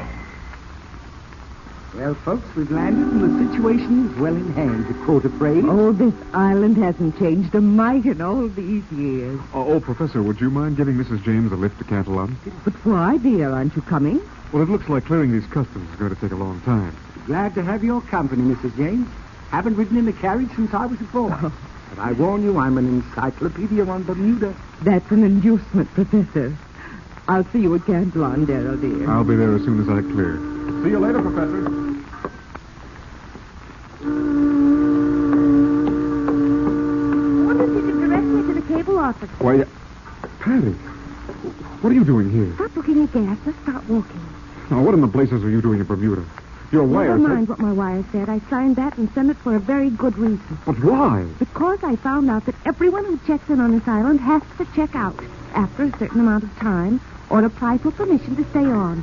There are 101 holes in your plan. Oh, Patty, why didn't you let me work it out in my way? Didn't it occur to you that it would look mighty suspicious if a Mrs. Darrell James came to Bermuda and didn't leave? Well, I hadn't thought of that. Anyway, you've got to stay out of sight.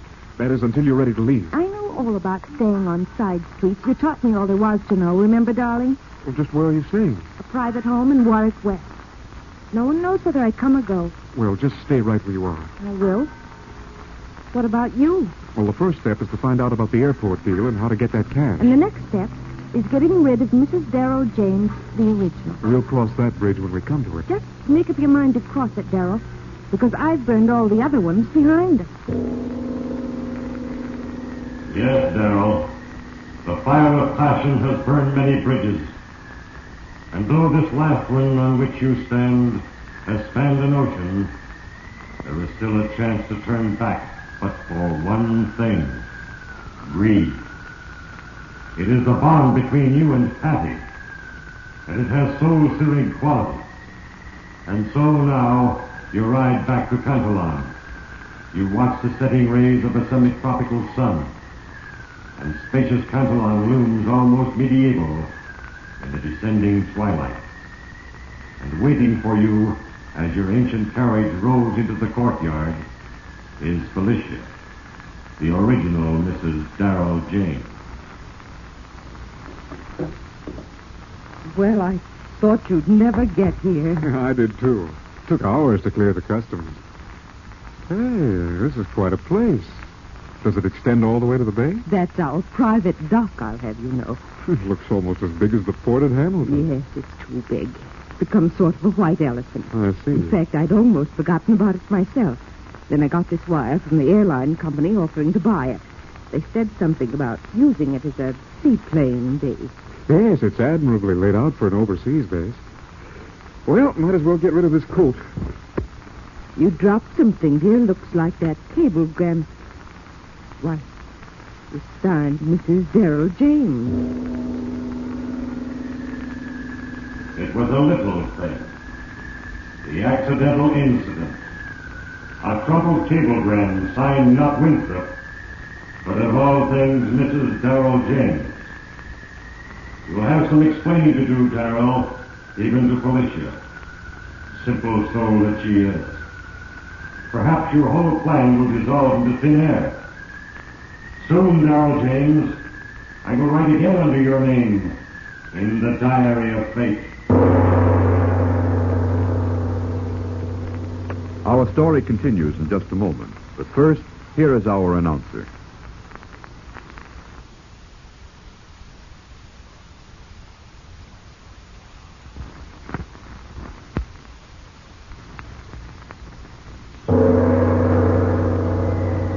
Yes, Darrell James, it was a little thing. The unsuspected, unpredictable little thing.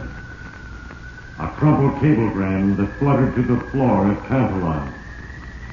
But that insignificant occurrence revealed a name not of Winthrop, but of all names Mrs. Darrell James. Perhaps the bridge of dreams on which you stand, Darrell, is now burning right to the ground. At any rate, you have an answer. And now Felicia at the dinner table is hearing it. All I can say, dear, is that I think it's a prank. You said it was from Winthrop. I did? Darling, this wire I got at the cable office. The one from Winthrop I threw away. Darrell, there isn't another Mrs. Darrell James by any chance? Yes, there is, dear. What? My mother, Mrs. Darrell James, Sr. That's not very funny. And besides, she's in California. And just what would she be wiring for? You know, come to think of it, that cablegram could have easily come from Mother. She's always referred to my father as Mr. James. You know, it's beginning to make sense. She's full of quirks. I'll cable her in the morning. It still doesn't make sense. Oh, someone at the door. I'll see who it is. Well, good day, Professor. Or should I say good evening? I didn't mean to intrude on your dinner. I thought you folks might be through. Come, have some tea with us, Professor. No, thank you. I've had my quota for the next 6 weeks. Oh, by the way, Sir Howard was saying at dinner that Cantillon was one of the great show places on the island. Do you mind if I look around? Oh, no, of course not. I've got an idea. Let's all have a look around. It's still quite light out. After all, we'd like to be on hand when you stumble out of that pirate gold. Oh, you'll have to count me out, dear. I'm a bit worn from the trip. Just the fireplace and the sound of the sea, and I'll be content. You heard the lady, Professor. Yes. Looks like we'll have to handle this treasure hunt ourselves. These stone water tanks, they're level with the ground. I thought water tanks were something built up high. Well, on this island, there's no well water on account of the coral. So your only supply is the rainwater. See these roofs sort of corrugated and lime painted. They serve as water catchments for the rain. You're sure you got this all out of books, Professor? Sir Howard was telling me that the water tanks on his estate and this one have secret storage rooms directly under them. For what? To hide their pirate's loot from the inspectors of His Majesty's government. Well, maybe there's still some of the treasure hidden there. Not very likely. But anyway, let's have a look. Now, the trick is to find the entrances. And just how do you do that? Well, it must be parallel to Sir Howard's tank. At least That might make a good place to start.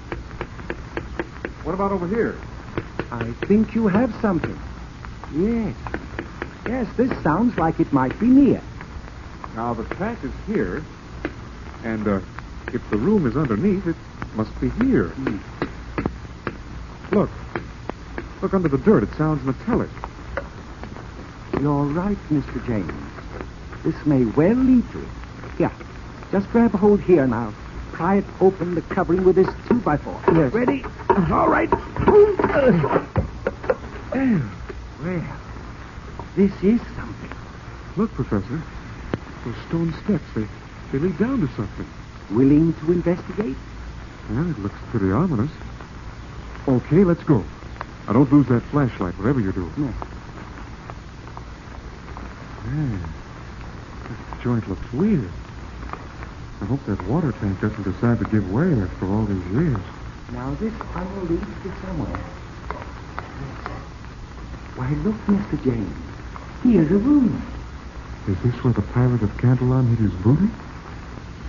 Say, look at those spigots in the wall.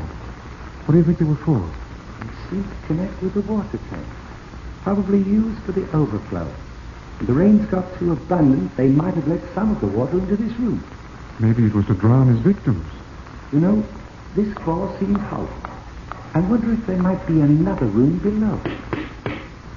Why, George, you're right, Professor. Look at these metal rings. Must be attached to something. Let's take hold and see what happens. Yeah. It's coming up. There. Oh, put that flashlight down there, Professor. There. Why, it's another room.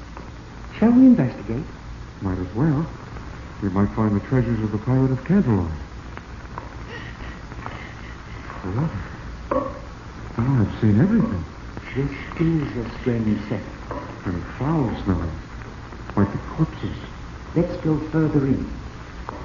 Say, Professor, those vaults, what are they for? Looks like Egyptian mummies. Perhaps this was a special room for the pirate ship. This room gives me the shudders.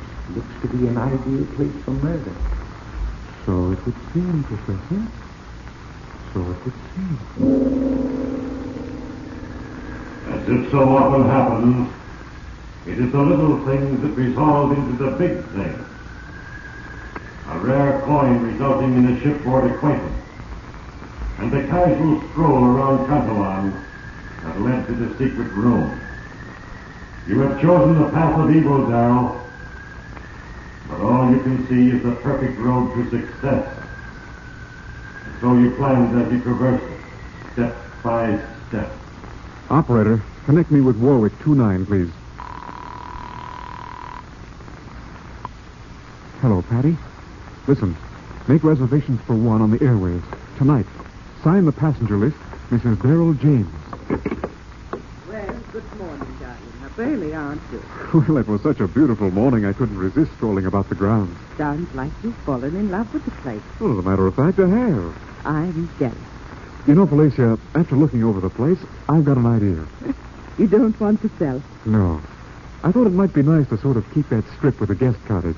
It runs right alongside the water tank. It'd be nice to have a little place to come down to on a vacation. But would the airline company object to cutting off part of the estate? No, not at all. I talked to Driscoll and said that we'd make an adjustment in the price. It's only a matter of some $7,000. And what did he say? Well, oddly enough, they were going to build a wall right about there, so they wanted to close off Sir Howard's property. Now all they have to do is move it so many feet west and have it close off our property. Well, I think that's wonderful, dear. Then we can stay down here for a while. That's just what I was thinking. Now, come along. The sun's up, and I want to show you the pirate's den that the professor and I discovered. My word, Darrell, you haven't shown this much enthusiasm since we eloped. Well, the second honeymoon has gone to my head. Come along. You know, the professor is really a whiz. He's never been here before, but by reading and researching, he knows more about this country than most of the natives. So this is where you were last night? Mm-hmm. Now watch this. I pick up these iron doors, and presto, it opens. Wow. Why, this is unbelievable. Watch your step. Here's room 1. It's another room? The room below, that's where the pirate hid his booty. Below here? Oh, I don't feel like coming down there. Air is so foul. Oh, you've got to see it. This place scares me. Now, follow me down. Here, hold my hand. Here we are. Do you see those vaults there? Yes. Well, that, darling, is where the pirate of Cantelon buried his treasures and his victims. Yes. What are you doing that time? An old piratical custom, dear. Just burying another Cantelon victim. Yes. Don't point that gun at me. You're mad. And now we'll find you a nice casket. There you are.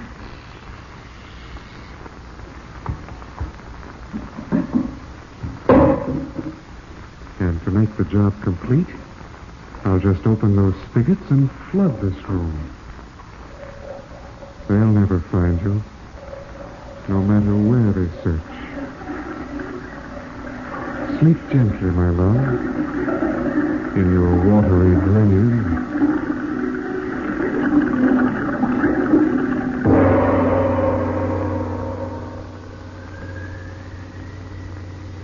As the water reached the top of the dungeon room, you shut off the spigot.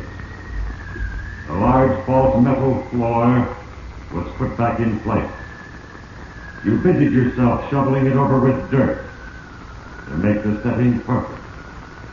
Once again in the open air, you fitted the flat metal door securely in place, covered it, and walked slowly away without even a passing glance of contrition. But the crime has been recorded on the infinite scroll, and soon I, Fate, will record the final entry under your name in the diary of fate. In just a moment, the surprising conclusion to the story of Darrell James. But now, here again is our announcer.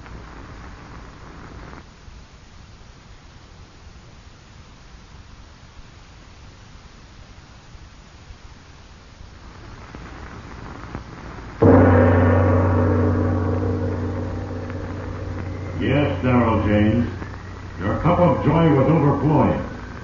You had nothing to worry about. You received Mr. Driscoll of the airlines graciously, explained that Mrs. James was suddenly called back to New York. You received a certified check for $193,000. You made reservations for your return to the States by plane. Late that evening, as you start up the ramp toward the loading zone of the airlines, someone stops you. Mr. James? Mr. Darrell James? Yes? I'm from police headquarters. You wanted to identify a body. A body? I don't know what you're talking about. Your wife's. You found her? Sure. It's all over the front page of the papers. I never thought you'd find her. Well, it took a bit of searching. Look, I'm not the man you want. You're her husband, aren't you? Yes, but I'm not responsible for her death. It was another party. A woman who planned it. A what? It was, eh? Sounds interesting. Tell me more. The murder was Patty's idea. You say the murder was Patty's idea? And who was Patty? Patty Daniels. She was jealous of my wife. Go on. She knew about the secret room below the water tank. She got my wife to go down there and then shot her. Shot her? Shot Mrs. James? Yes. Where could we find this Miss Patty Daniels? Well, she left last night on Flight 7. She's probably in New York by now. Flight 7, huh? Well, we can check that. I have a list of the passengers here. Well, she's probably listed as Mrs. Darrell James. We have a Mrs. Darrell James listed. Then Patty Daniels is the person who posed as Mrs. Darrell James. Is that right? Yes, that's right. Well, before booking you for murder, young man, you're going to identify the body of a Mrs. Darrell James, alias Miss Patty Daniels. You see, we just recovered all the bodies of the passengers in the crash of Flight 7. As I said before, it was all over the front pages.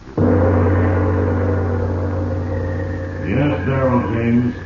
The ironical coincidence led you to a confession. A simple routine question concerning the identification of a passenger listed as Mrs. Darrell James caused you to blurt out the real truth. It came so close to being the perfect crime, didn't it? And now it is time to close the book. In the case of Darrell James, as in the cases of all mortals, I, fate, am but the instrument of a plan. And the countless little things that happen are the tools with which I work. Darrell James made a decision for evil. Then I, fate, intervened. And because of little things, he unwittingly confessed to a crime for which he will pay with his life.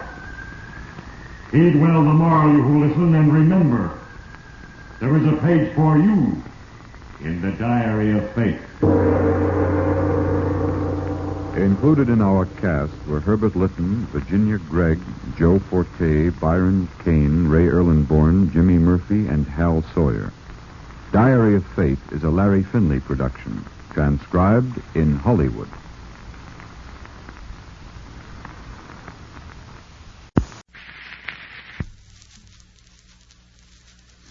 Better buy Bird's Eye.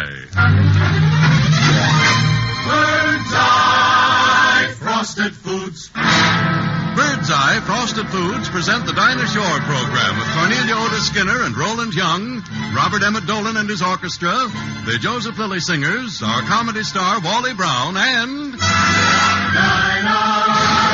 Dinah, Dinah, is there anyone finer? Dinah Shore.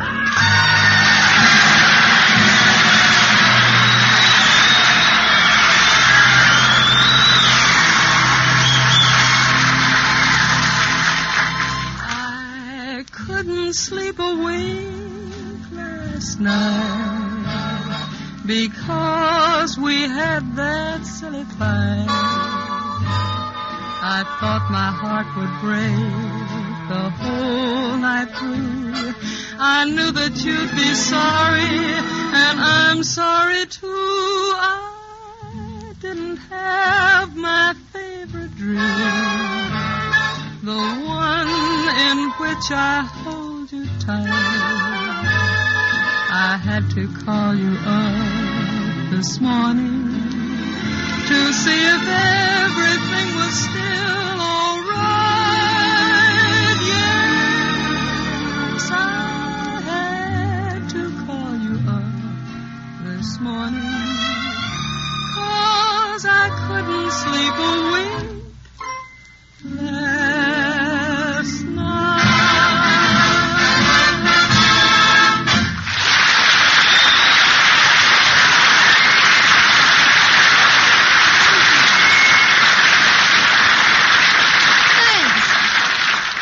And hi there, everybody. This is Dinah with Wally Brown and Harry Von Zell. Tonight, I've invited Ginny Simms, my special friend, the star of the Philip Morris Show, to be our very special guest. Wally, have you found Ginny yet? No. Dinah, maybe she couldn't, she probably missed the, but she could have waited for the, she couldn't have taken a, you can't get one of those either, I mean. Calm down, Wally. I'll show you how to get her. How?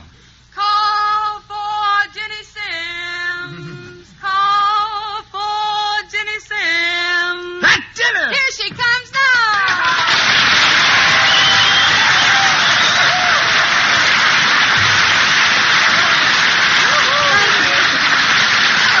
Thank you, Dinah. Say, Ginny, have you met everybody? Harry Von Zell? Hello. Hello, Harry. Of course you know me, don't you, Ginny? Why, sure, Wally. I laugh at your jokes every Friday. Now, wait a minute. I come on every Thursday. But it takes me a day to figure them out. And me, a smoker of Philip Morris's. Say, Dinah, you know something? If both of you kids sing tonight, there's liable to be a lot of swooning on this program. I won't swoon. Oh, no, Wally? What's going to hold you up? I got starch in my bobby sock. Oh.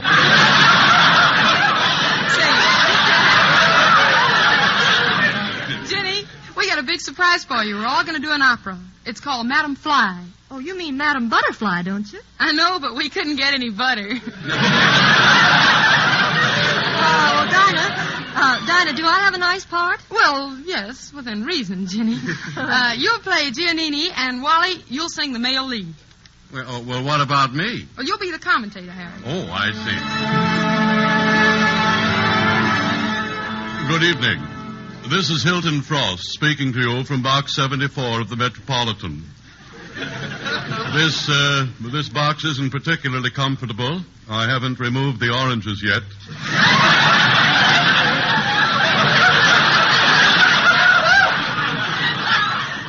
As the curtain rises on the first act, we see the lover, Wolaninni, searching for his beloved Giannini as he stands on the end of a gondola.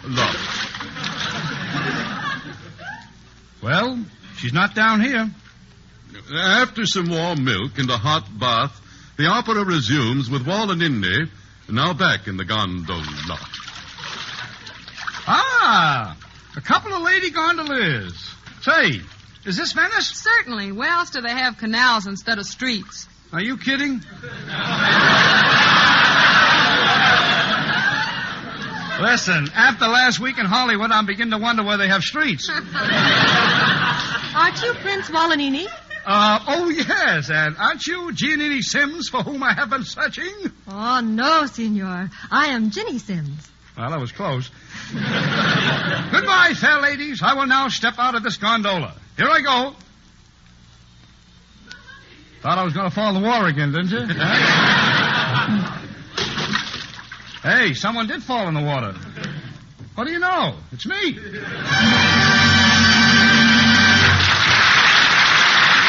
As the scene changes, we find the two lady gondoliers discussing the fate of Prince Wolaninni. Gosh, Giannini. Prince Wolaninni is wonderful. Such lovely eyes. Yes, but most of my men only have two. And those butcher shop legs. Butcher shop legs? Yes, no meat. Oh, it's too bad I can't marry him. Little does he know that tonight I will elope with the Count. Well, goodbye and good luck. And don't forget me. And don't forget me either. I'm still in the water, you know, over here.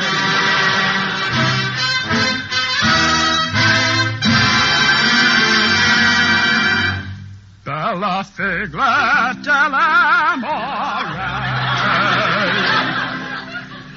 Lizzie dotes and dozy dotes and little Nancy divey. A killing ivy too, wouldn't you? Oh, oh. Bella figlia dell'amore. A killing ivy too, wouldn't you?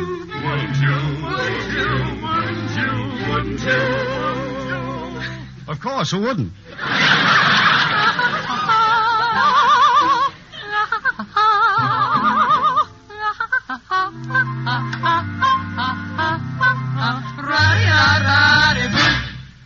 Nancy notes and nosy notes and little Nancy. That's up on the railroad and crawler suing. A kiddly-ivy too. A kiddly-ivy too. A kiddly-ivy too. A kiddly-ivy too. Kiddly-ivy too. That kid will be awfully sick. Orange young.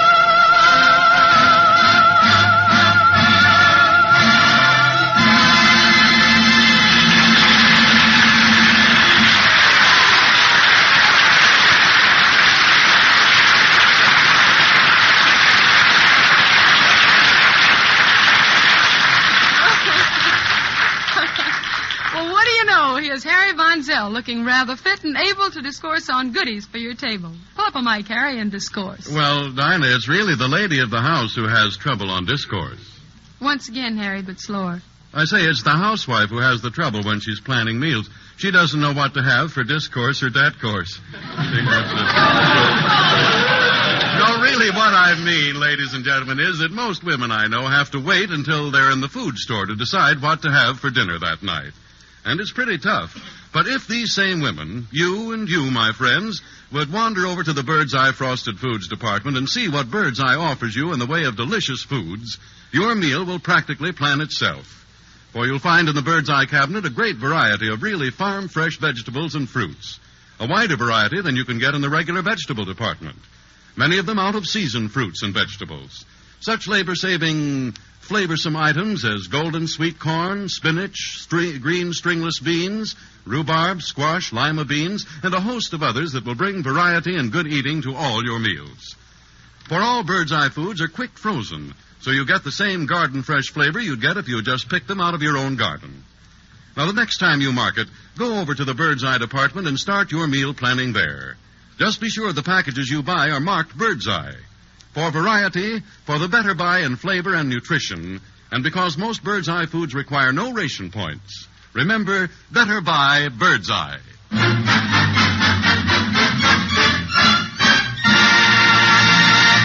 Well, sir, one commercial back, we roped LaBelle Simms into a range opera rendition of Mare's Dotes.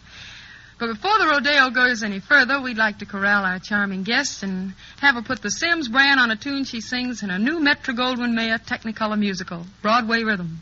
Here's our Philip Morris lady singing Irresistible You. Ginny?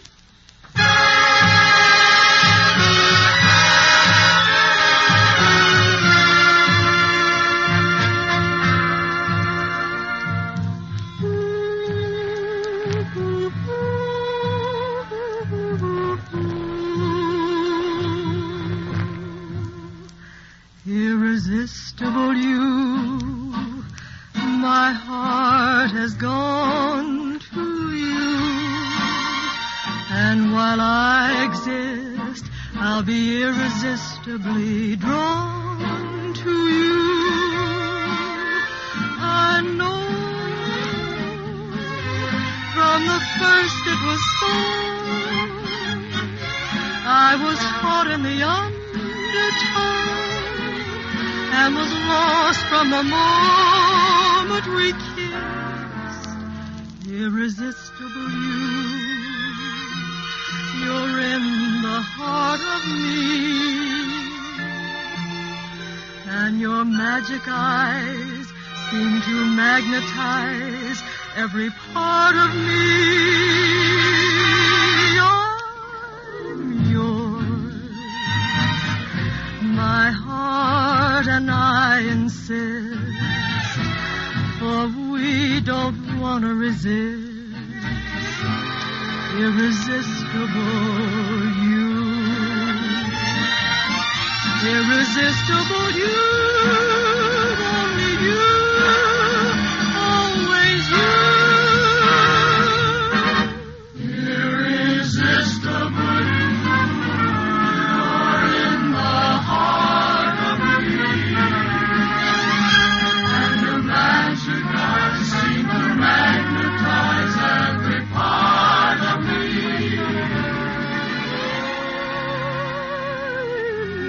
Yours, my heart and I insist, for we don't want to resist.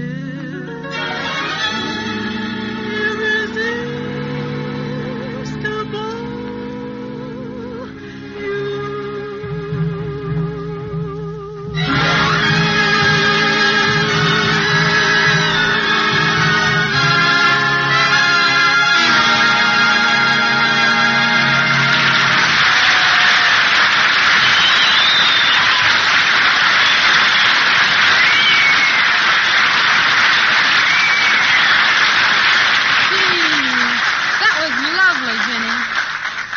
so much.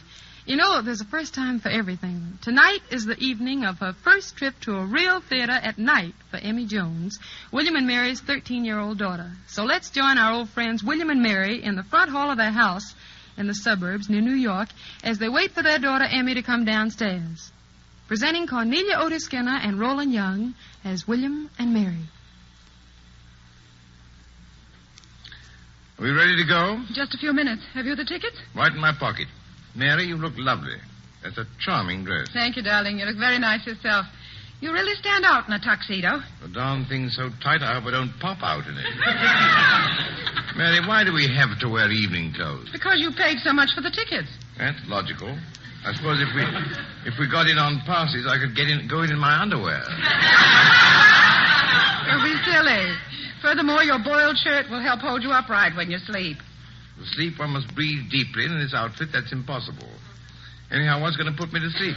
Shakespeare, I'm afraid. Oh, I wish you wouldn't remind me of that. Oh, Will, don't be tiresome. Remember, it's all in the interest of our daughter's culture.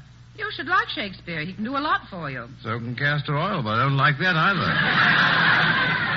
You ought to be darn glad we got seats. That's right, I ought to be. Well, you can just pretend you are. After all, it's the first time Evie's ever been to the theater at night. Don't spoil the excitement for her. Don't worry, I'll be as enthusiastic as if we were going to the Follies. Hamlet, the hep cat of Denmark. Just remember what a state of thrill she's in. Emmy! Oh, Emmy! Okay, Mom. Okay, I'm coming. Not exactly with the speed of a bounding antelope. Well, here I am. Enter Emmy in a state of thrill. Emmy, isn't this exciting? Yeah, it's keen. I'm nuts about it.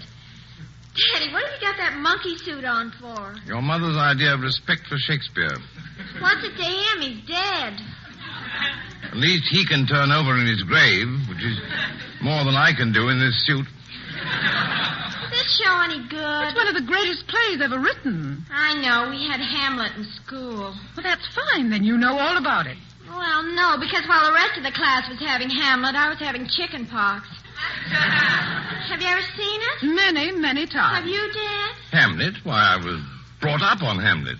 Sally Brown's mother and father are taking her to see the Follies. Hooray! Good for Mr. and Mrs. Mr. and Mrs. Brown have not got Sally's education at heart. That's just it. You take mine so seriously. They want her to have fun. Hamlet's fun, after a fashion. After what fashion? What's it about? You tell her, Mary. No. You tell her, Will. No, darling, you've seen it so many, many times. I know, but you were brought up on it. You're stalling because you don't remember the plot. Well, don't be ridiculous. I know the plot perfectly. Go ahead, Mom. I want to hear what's such fun about it. What's Hamlet about? Why, it's about, Hamlet. Who's he? A Great Dane. If you'd both stop being so childish, I'll tell you about it. Emmy, darling, you'll really love it. And it's so full of quotations. To be or not to be, and the play's the thing, and alas, poor Yorick. And what this country needs is a good 5-cent cigar. Oh, Will, honestly. Mother, can the highbrow stuff and dig me the story for crying out loud. Very well, for crying out loud, then I'll dig. The play begins with this ghost. Which ghost? The ghost of Hamlet's father.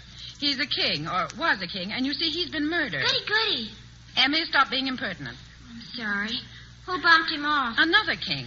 And no, wait a minute. Before all that, Hamlet's mother has married. Who'd she marry? Her husband. That's unusual. Well, just wait, Will.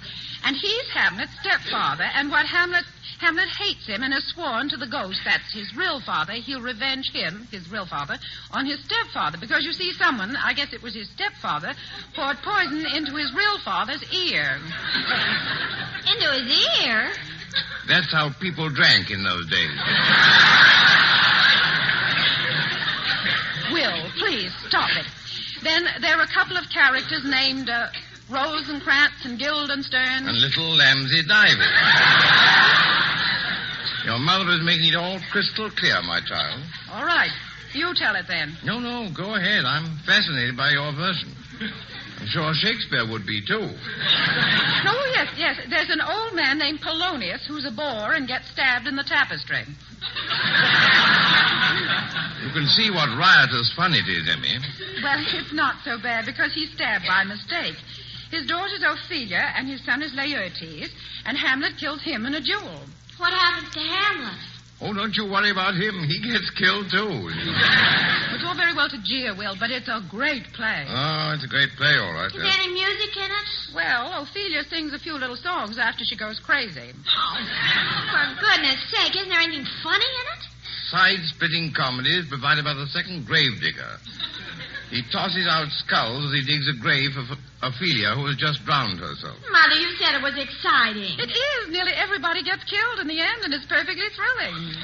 Honestly, Mom, you ought to be a commando. What's the most awful thing I've ever heard? Of all the places to pick out for my one weekend vacation, do we have to go? Emmy, I don't want any more of your nonsense. Your father went to a great deal of expense and trouble to get the tickets. You're going to go. What's more, you're going to enjoy every minute of it. Yes, Mom. You too, William. Yes, Mom. Now, come on. Get your coats on. Yes, Mom. You're both fools. Will, does it say on the tickets what time it starts? No, I was just looking it up here in the paper. Oh, here we are, Hamlet, yes. Curtain rises promptly at 8:30, Regent Theater. I thought it was the Olympic. It was, but it's moved. Well, then what are our tickets for? I'm afraid to tell you. No, go ahead. The Follies. Oh, William. Whoopee, what a break. Let's get going.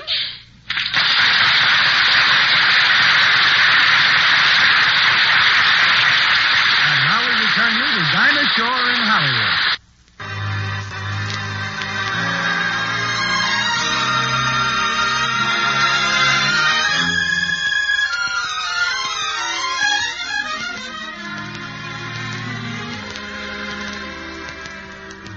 Well, folks, if you'll do an about-face and turn west again, we'll slip into the bird's-eye rumpus room and kick up a little noise with the Union.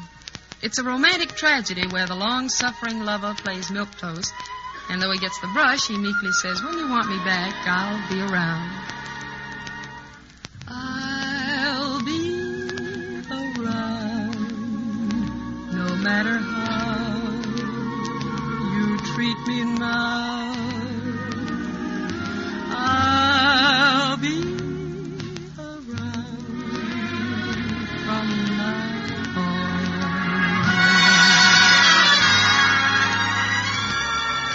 Your latest love can never last, and when it's past, I'll be when she's gone. Goodbye again. And if you find a love like mine, just now and then drop a line to say fine. And when things go wrong, perhaps you'll see you're meant for me. So I'll be around when she has gone.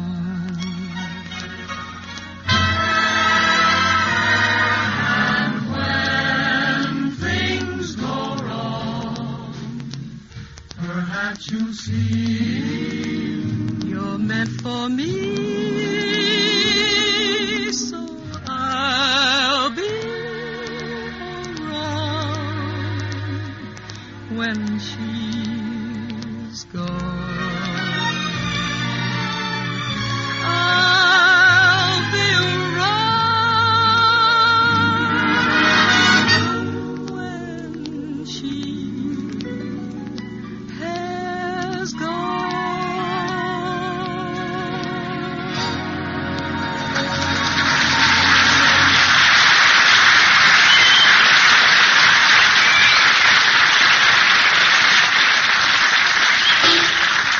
And now, the Frigid Midget Playhouse.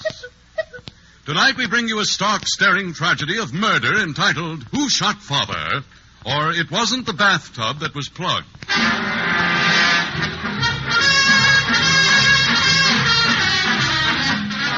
The scene opens in a police station where the two famous detectives, Dr. O'Brown and Sherlock O'Vanzel, are having a heart-to-heart talk. Shh! Listen. I bid 2 hearts. I bid 3 hearts. Say, O'Vanzel, I understand Pickpocket Taylor has confessed. Is that so? What did he steal? The Empire State Building. Oh, ridiculous. How could he steal a big thing like that? He made 2 trips. I'll take it. Hello? What? Your father has been shot.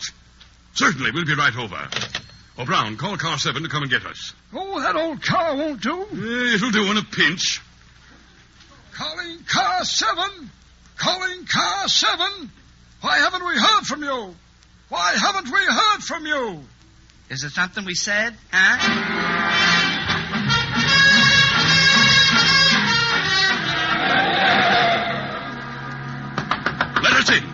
Press in.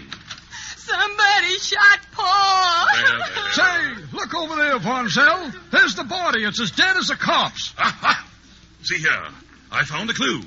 An empty package of bird's eye quick frozen stringless beans. What? Beans? Yes, what beans? Delicious bird's eye stringless beans. Paul loved him so. Oh, yes, I see it all now. Your pa was cooking dinner. He was fixing the bird's eye stringless beans when the murderer came in. Yes, go on. The murderer wanted those delicious and tender bird's eye stringless beans. There was a struggle. Yeah. For naturally, no one likes to part with bird's eye stringless beans. Amazing deduction, oh, Vonzell. Amazing. Elementary, my dear old Brown, elementary. You see, bird's eye stringless beans have a taste all their own. Yes, they do. A straight from the garden flavor that beats any bean that's ever been. Yes. That's because they're grown under careful supervision. Yes, then picked at the very peak of their young green tenderness. I like them young and green, too. Yes, of course. Regardless. Then these grand stringless beans are washed and quick frozen immediately so that they come to you dewy fresh, brimming with country flavor, chock full of vitamins. Yes. The murderer wanted those bird's eye stringless beans, and who could blame him? For they're so easy to prepare. All stringless, washed, and ready to cook. No work at all. That was my pa. No work at all. Yeah, exactly. And your pa wouldn't give them up, and so he was shot. But, do you know who did it? Yes. Who? The killer of your father was a golfer. How do you know the killer of my pa was a golfer? Because he shot a hole in pa.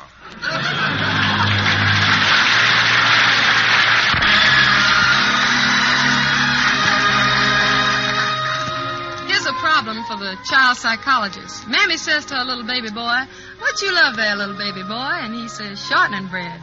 And Mammy's worried because other little boys love licorice sticks and little jelly beans and little girls. But no, this little baby boy loves shortening bread. So Mammy takes the case to Mr. Anthony and nothing happens. But then she takes the case to Nelson Eddy and they all end up singing. Put on the skillet. Put on the lid. Mammy's gonna bake a little shortening bread. Daddy knows she's going to do. Mammy's gonna make a little coffee, too. Mammy's little baby loves shortening.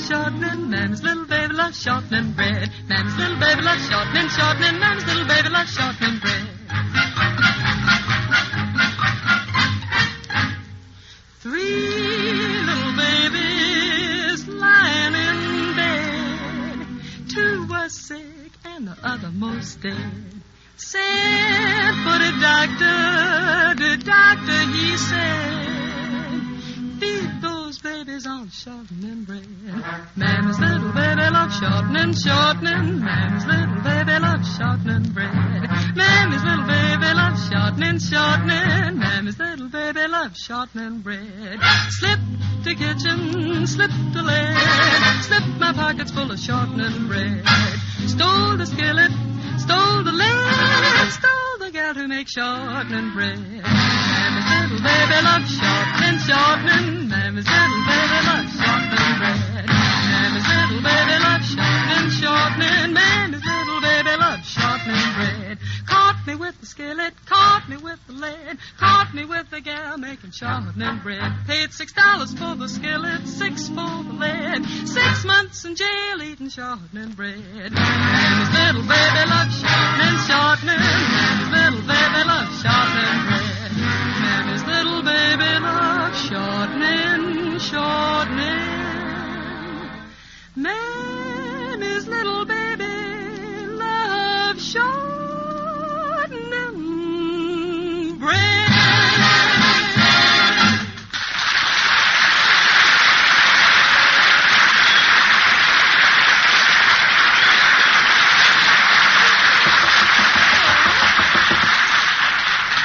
Did you forget something, honey? No, I just wanted to come back in and say thank you, Dinah. Good night to everyone. And, Dinah, I make a motion that was really swell being here tonight. Second the motion. All in favor of Jenny's visit tonight, say aye.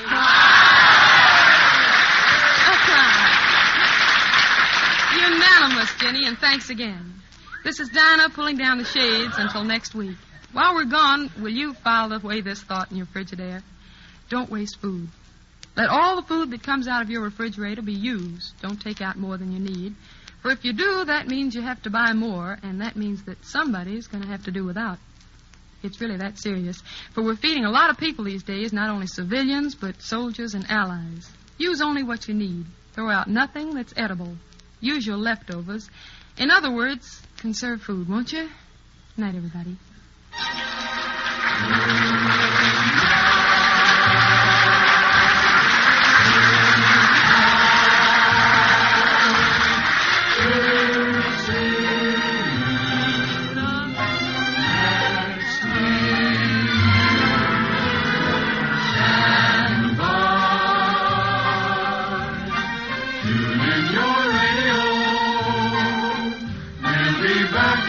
This is Harry Von Zell saying better buy Bird's Eye. Wally Brown, incidentally, is currently co-starring in the RKO picture Rookies in Burma. Next Thursday, Bird's Eye Frosted Foods will again bring you the Dinah Shore program with Cornelia Otis Skinner, Roland Young, Wally Brown, Robert Emmett Dolan and his orchestra, and the Joseph Lilly Singers. And now goodbye from Bird's Eye until next week. This is CBS, the Columbia Broadcasting System.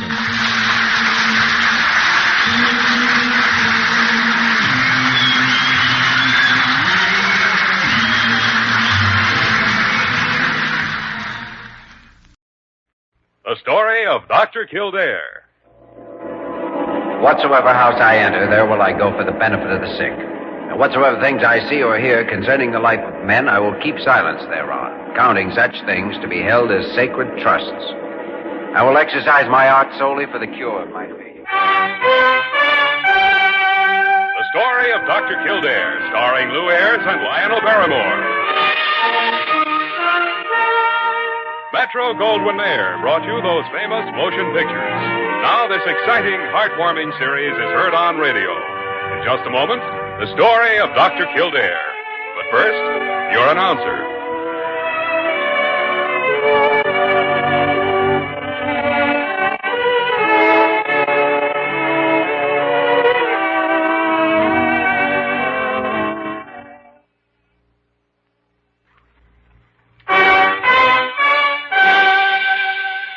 The story of Dr. Kildare, starring Lou Ayres as Dr. Kildare and Lionel Barrymore as Dr. Gillespie.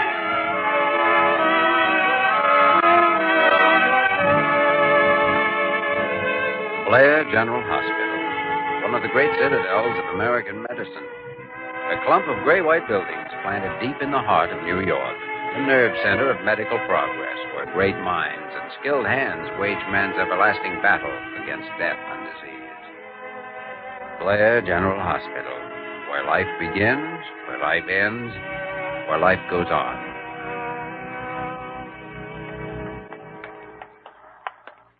Oh, wait a second, Jimmy. Hmm? Here's the Gotham Bookshop. Come on, I want to show you something. Well, I'm due back at the hospital at 6. I have a date with Diana. Oh, it won't take a second. They had it here last week. I hope they still got it. Got what? Good afternoon, gentlemen. Can I be... Oh, Dr. Gillespie. I'll bet I know what you want to see. That's right. I wanted to show it to Dr. Kildare. You haven't sold it. Oh, no. I have it right here in the case. I know you'll be back for it. Oh, I merely want to look at it. There you are. Oh, fine, only I still don't know what... Well... Precisely. Ad corpore sano, being a repository of ancient wisdom and the art of healing, compiled by Sir Douglas Harkley, physician at large. Look at the date, 1721. Well, I mean, I've heard of this, but I never thought I'd see a copy of it. And the price isn't bad either, but considering. $350. Not bad for anyone but a staff doctor, you mean? I'd give my left arm for this book. What a tarnation. No, somebody just went through a red light, that's all. Here, listen to this. It be claimed by certain practitioners in Venice that maladies of the brain be oft times alleviated by boring with an auger several apertures of goodly size through the bone of the skull. Yes, I imagine it alleviated it all right. Permanent cure. And without anesthetics. Do you have a telephone here? Why, yes, madam. There's one in the bag. My husband just hit my car. I think he's killed. Grab her, Jimmy. Here. Put her on the chair. She isn't the one who needs help. Clerk. Yes? Will you call Blair Hospital and have them send an ambulance? Well, certainly, Doctor. Come on, Dr. Gillespie. Let's have a look.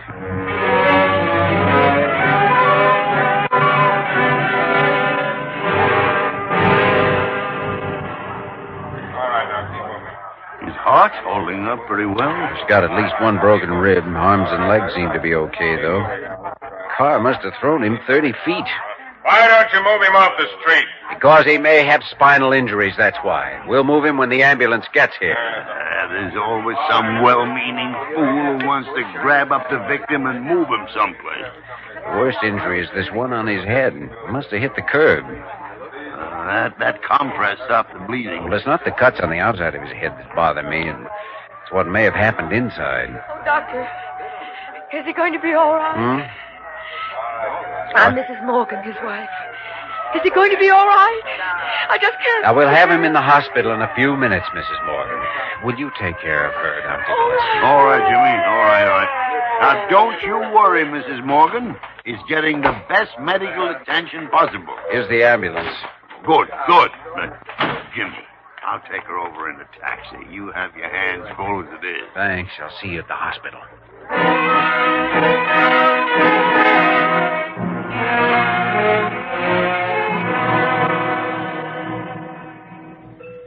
Dr. McDonald, check with the reception desk, please. Check They're taking him straight on up to surgery, Diana, operating theater 7. Oh, I'd like you as surgical nurse. All right, Jimmy.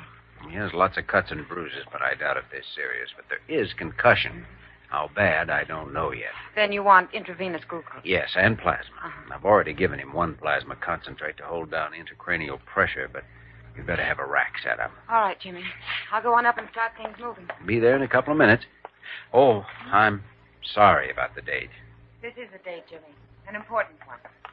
I just heard about the emergency, Dr. Kildare. Is there anything I can do? Oh, yes, Parker. I may need an anesthetist. Who's on duty? Ramsey. I'll have to find him. He's somewhere in the building. Good. What happened to Dr. Gillespie? I thought he was with you. He's coming over in a taxi with the patient's wife. She's edging on hysterics, you know, so he'll probably want you to help with her. Oh, all right, Dr. Kildare. Dear. Dr. Kildare, why didn't someone tell me sooner? Had you what, Dr. Carew? About the accident. Oh, I do hope we're adequate to the crisis. Crisis? This sort of thing happens every day. It does? Oh, of course it does. Well, it's just that Dr. Gillespie and I were in on this one, as you might say. That's Blair Hospital. Always right in the thick of it. Well, now I hardly think...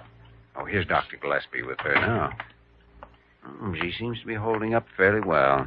How's it look, Jimmy? Just going up there. Everything's set. Good. Mrs. Morgan, this is Dr. Carew, hospital superintendent. How do you do? Dr. Kildare, how is he? Holding his own so far. He'll be all right. Mr. Ramsey, report to Dr. Kildare in surgery at once. Surgery? Emergency. Oh, Dr. Kildare, you're not going to operate? No, we always use an operating room for accident cases. It reduces the chance of infection. But he'll die if you operate. I know he will. No. Operations are horrible, always. They're worse than not doing anything. Now, Mrs. Morgan. Dr. Gillespie, will you take care of her, please? I'm going with you, Jimmy. You look after her, Dr. Carew. Oh, dear.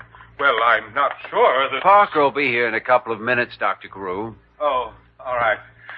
Tell me, Mrs. Morgan, have you read any good books recently? Oh, no. Oh, someday I still hope to find one thing that idiot can do right.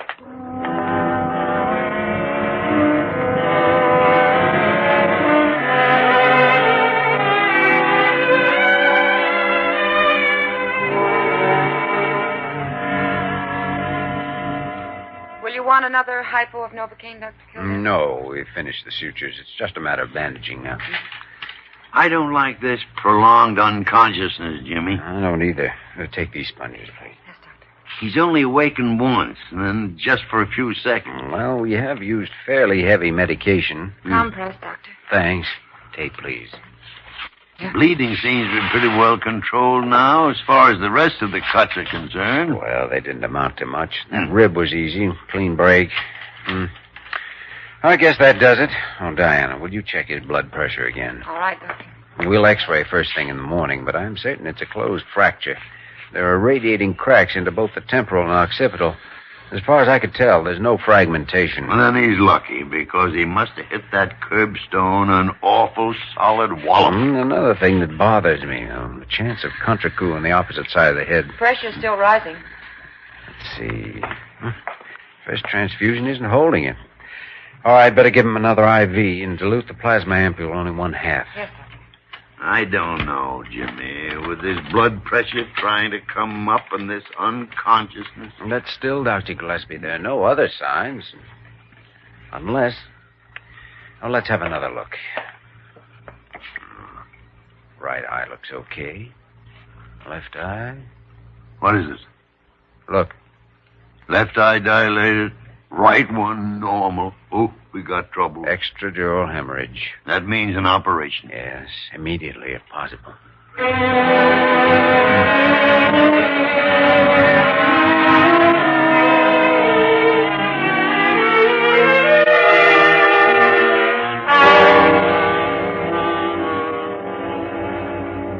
But I don't understand, Dr. Kildare. I don't understand at all. You said it wasn't really a skull fracture. Then why must you operate? Well, Mrs. Morgan, sometimes a concussion can be worse than a fracture. You see, the skull surrounds the brain like a closed box, and a severe blow can damage arteries and tissue inside even when the bone isn't broken. Well, that's what's happened in your husband's case. But why an operation? What good does that do? Well, it's the only thing that does any good, Mrs. Morgan. It gives the doctor a chance to repair the damage, tie off ruptured arteries if necessary, and so on. It isn't dangerous if it's done at once, but with your husband unconscious, I need your permission to go ahead. That's absolutely true, Mrs. Morgan. I agree with Dr. Kildare's diagnosis and with his proposal. Yeah, and I'm quite sure Dr. Carew will tell you the same thing. Oh, yes, yes, indeed, yes, indeed. There's really no question about it at all. Doctors, you're all alike, every one of you. The first thing you want to do is operate. I'm not advising this because of some personal whim. Believe me, it's the only thing to do, that's all. Well, it's not going to be done, and that's final. Oh, please, Mrs. Morgan. My husband is alive now, and he isn't going to be killed by an operation. But the purpose of the operation is just the opposite. It's to save his life. I know about operations, and I won't give you permission. I won't sign anything, and that's all there is to it. Well... Dr. Carew, as superintendent of the hospital, will you authorize an emergency operation without consent? Well, now, Dr. Kildare, I really couldn't. After all, there are strict rules about these things. Sure. But I do advise you to reconsider, Mrs. Morgan. That's my professional opinion, you know. I'm sorry, but I can't see it. Confounded tarnation. Kildare speaking. Dr. Kildare, this is Parker. I think you'd better come up here right away. What's wrong? His blood pressure's still rising. It's up to 220 now. All right, Parker, be right there. And have Diana set up equipment to make a spinal tap. All right, Dr. Kildare. Goodbye. Morgan case? Yeah. Plasma concentrate isn't holding it. I'm going to tap his spine. Is that an operation? No, Mrs. Morgan. It's a fairly simple procedure that we have to use very often in concussion cases. The injured brain swells and raises the fluid pressure in the skull. That ups the blood pressure and is dangerous unless something's done about it. But there is something you can do. Yes, tap the spine and relieve the pressure. So, if you'll excuse me. Just a second, Jimmy. I'll go with you. Now, look, Jimmy. After you make this tap, go ahead and get ready for the operation. I'll get her permission some way. How? I don't know. It might even be a little unethical, but I'll get it somehow. He's got to be operated on within a couple of hours at the most. If he isn't, he'll be dead before morning.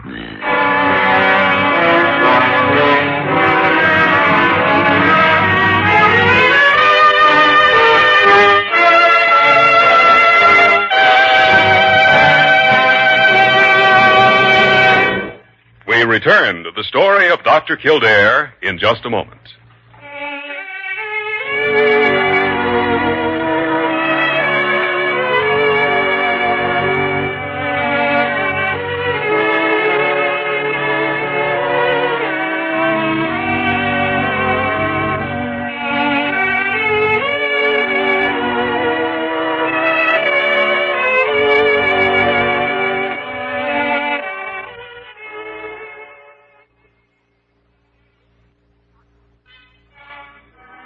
Now we continue with the story of Dr. Kildare, starring Lou Ayres as Dr. Kildare and Lionel Barrymore as Dr. Gillespie.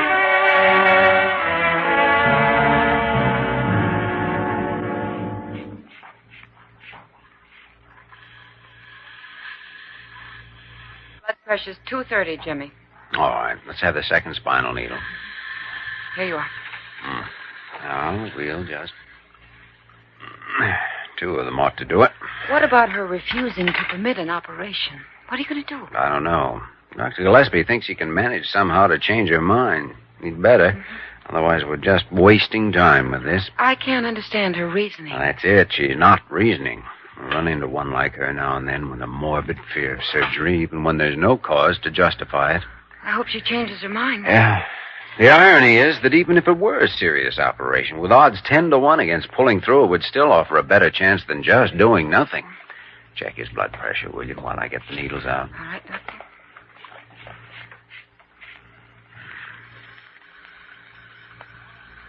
Down to 220 already. Good. We may have to make another tap a little later, but this ought to do for now. There. I'm always amazed the way a spinal tap shows an effect so quickly. Yeah. Come in. Oh, Ramsey. Hiya, Doc. I understand something's cooking. Yes, I want an operating theater set up. Is 6 ready? It will be in 5 minutes. What is it? Intracranial, extradural hemorrhage. This is the patient? Yeah. The anesthetic's no problem. Use local blocks, I suppose. Yes, and standard cranial instruments plus a Hudson burr. Just set up and stand by. All right. But, Jimmy, suppose Dr. Gillespie doesn't get permission. Well, at least we'll be ready if he does. Of course, you could go ahead without it, as long as you're sure. I know. No, it's a risk, though. There's always that one chance of something going wrong. Well, we can't do anything else here for the next 5 or 10 minutes.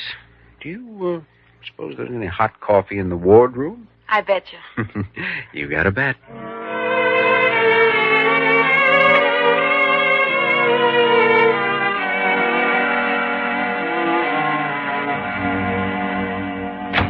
Oh, Dr. Gillespie. I didn't know you were in here. Well, now you know it, Parker. I thought you were down the lawn to that Mrs. Morgan, trying to change your mind for her. Parker, when it comes to bull-headed, bigoted stubbornness, she's even worse than you are. Well, I like that. I thought you would. Confound it, I've weakened her a little, but that's as far as she'll go. Well, seems like there ought to be some way. For instance? Well, I don't know. Of course you don't know. How could you think of anything when I can? Well, at least I wouldn't give up and walk out on it. Nor have I. I've tried every single argument I could think of, and some of them that didn't even make sense. Oh, that I can believe. The only 3 things I have not used are drugs, hypnotism, and torture. And I'm considering all 3 at the moment. Well, I still think if I put my mind to it, I could come up with something. After all, she's only a woman. Precisely, Parker. Only a concentrated bundle of sheer cussedness, that's all. And you say she's weakening, so just some little thing ought to do it. By the tarnation, Parker. Sometimes I think you must have a permanent concussion. Well... It's the only way to account for some of the stupid remarks that you... Wait a second. Parker? Oh, no, you don't. Whatever it is, no. Absolutely not. Parker, do you happen to have any civilian clothes here at the hospital? Yes, I do. But I'm telling you now, Dr. Gillespie, Shut up. Has Mrs. Morgan seen you in your uniform? Why, no, but I'm not going to get mixed up in anything to do... Parker, hand me that roll of gauze bandage and the tape. Here, what are you going to do? Let me see now. I used to wind a pretty mean cranial bandage in my day. Huh? We are about to present a little drama, Parker, in which you play the role of a patient. Your name is, Miss Busterly. Busterly? Here, now. What are you doing? Don't help me, Parker. If you don't sit still, I'll shave your head before I put this on. Stop squirming.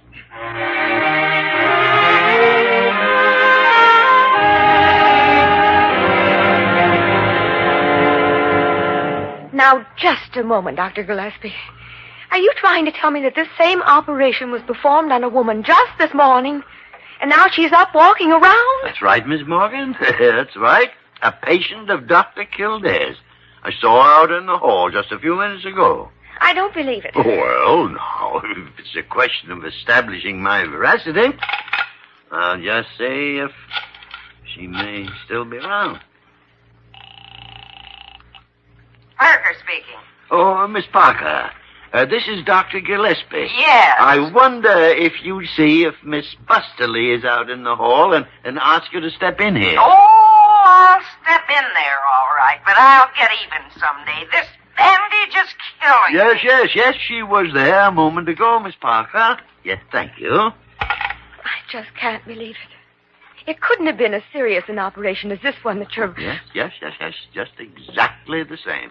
Concussion and extradural hemorrhage. If you'd fallen out of a second-story window, or was it a third-story? Oh, well, it was Kildare's case anyway, you understand? That's fantastic. Oh, happens all the time. All the time. Brain surgery has come a long way since the days of Sir Douglas Hartley. Hartley? English doctor, published a book back in the early part of the... Come in. Oh, why, it's Miss Busterly. Come right in. Come in. This is Mrs. Morgan. How do you do? Dr. Gillespie, I want to go home tonight. I've got a dozen things to do, and Dr. Kildare says I have to stay here until 9 o'clock in the morning. Well, now, it's a good idea not to be too hasty, Park. Hey, Miss Busterly, how do you feel? Wonderful. I could lick my weight in tomcats. Wildcats. I've never felt better in my life. Miss Busterly, do you mean to say that you underwent brain surgery just this morning? Oh, yes. They made a little hole here in my head and did something rather, but it was nothing. Nothing at all. I always thought that well... Mrs. Morgan, you're basing your ideas on medicine as it was years ago. It's quite different today. Well, I had heard there'd been amazing advances. And you say my husband is in serious danger if this operation isn't performed immediately. Oh, there's no doubt of that. Oh, I guess maybe I've been acting like a fool. Here's the release form, Mrs. Morgan. You sign on the bottom line. Fountain pen? On the bottom line? Yes. Oh, yes. There. Thank you. Oh, run along, Miss Busterly. Run along now. Well. Let me have that phone. I got to call Kildare right away. May I see you out here, Doctor? Oh, Jimmy. Here is the release. Signed, sealed, and delivered. Good. I guess I'm lucky. You are, Jimmy. Go on up and operate. Operate? Oh, I already did that. What? 20 minutes ago. Patient's doing fine.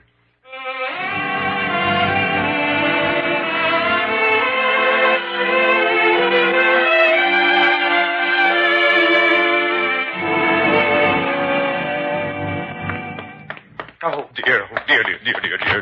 Aha, there you are. Carew, that is the first statement of yours in weeks that I can't argue about.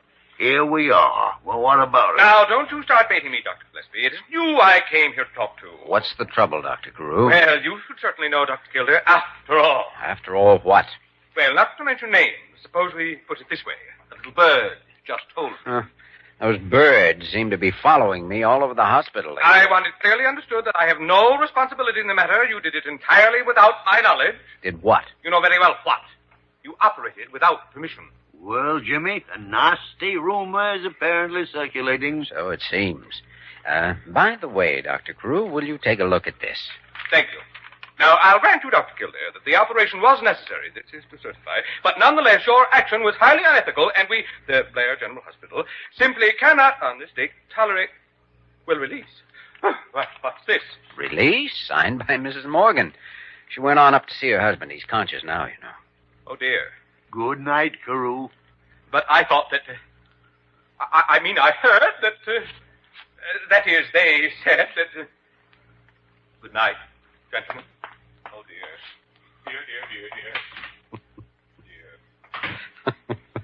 Dear. Well, there goes nothing with a gardenia in its lapel. By the way, Jimmy, I found out the reason for Mrs. Morgan's attitude.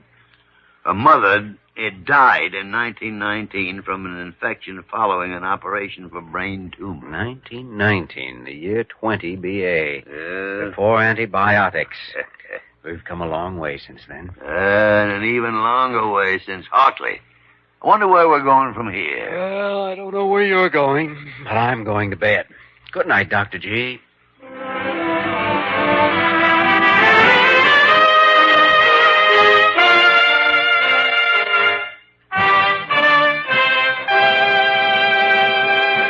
In just a moment, we will return to the story of Dr. Kildare.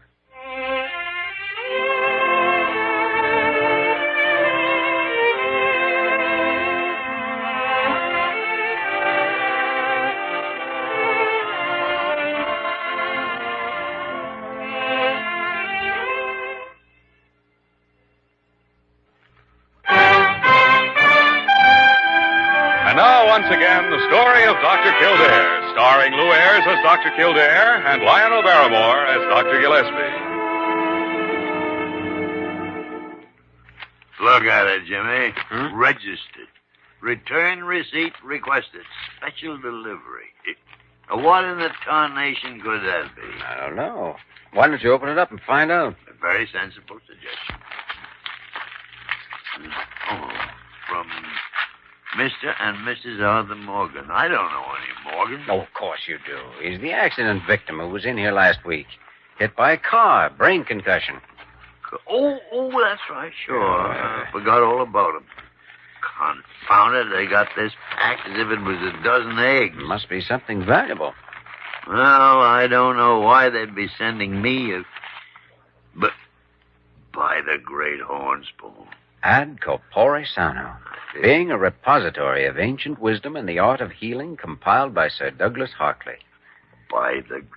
Oh, thank you, Jimmy. Thank me?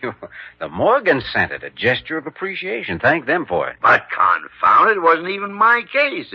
And who told him I wanted this? You did. Ah, cut it out. You're talking like a man with a hole in his head. Well, anyway, thanks, Jimmy. You like it? I don't know when I ever wanted anything in my whole life as bad as I wanted that book. Well, now you've got it, so everything's fine. Oh, good morning, Dr. Gillespie. Dr. Kildare. Well, Parker, how come all the bandages? Oh, confound it, Miss Busterly. You can drop the act now. That was last week. And what makes you think that this is an act? Parker, you don't mean... Yes. Last night I slipped in the bathtub and... Well... Oh, no. Operating room 7. Here we come.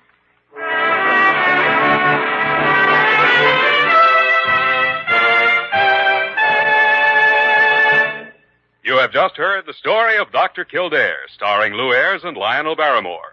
This program was written by Les Crutchfield and directed by William P. Russo. Original music was composed and conducted by Walter Schumann. Supporting cast included Virginia Gregg, Ted Osborne, Georgia Ellis, Vic Perrin, and Lorene Tuttle. Dick Joy speaking.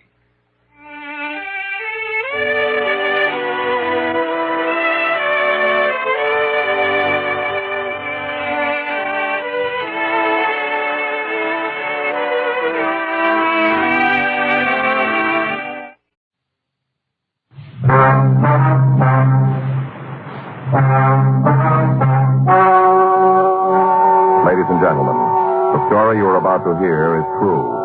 The names have been changed to protect the innocent.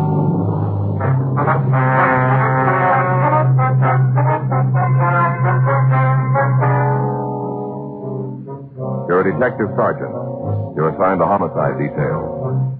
You get a call telling you that the body of a man has been found in the motel room. There's no lead to his true identity. Your job? Check it out.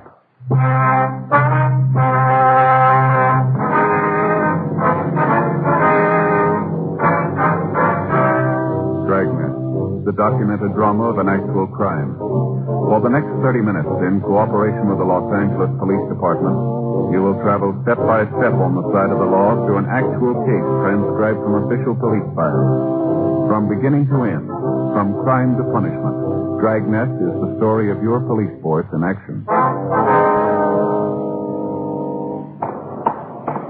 It was Tuesday, July 19th. It was hot in Los Angeles. We were working the night watch out of homicide detail. My partner's Frank Smith. The boss is Captain Lorman. My name's Friday.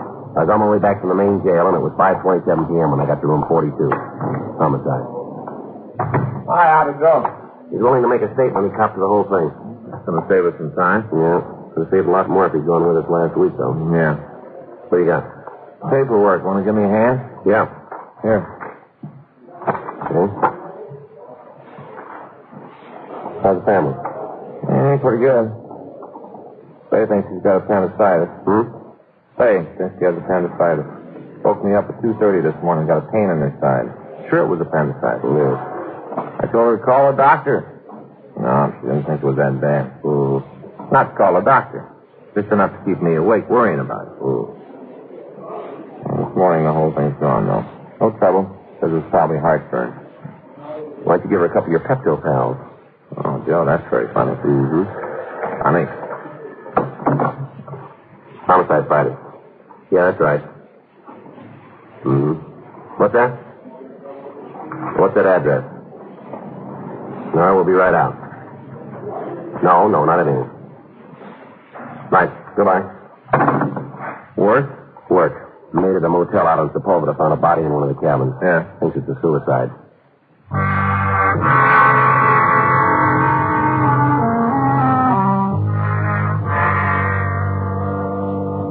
Frank and I left the office and drove out to the address. It was a modern motel set back from the highway. There were 14 cabins surrounding a swimming pool on the lot. We met with a woman who'd placed the call and the owner of the place.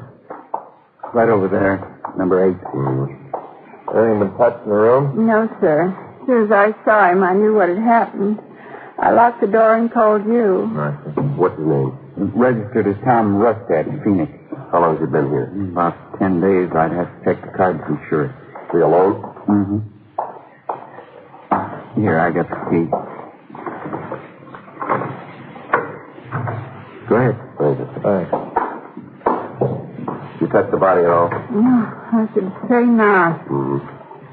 I've worked around motels for a long time, yet and so nothing bothers me. Tell you, though, this almost did, like this scared me half to death. Yes, ma'am. Better call a lab after we come out, huh? Yeah. Be all right if I use the phone in the office? Well, sure. You go right ahead. It's on the desk, back of the counter. Thanks. Thing like this, it isn't going to do the place any good. I hope it can be played down in the papers. Okay. This is the first kind of trouble we've had. Suicide. Sure isn't going to help. I wish there was some way to change it. Well, there is, but that wouldn't help much either. What do you mean? He's dead, isn't he? Yeah, but he had help.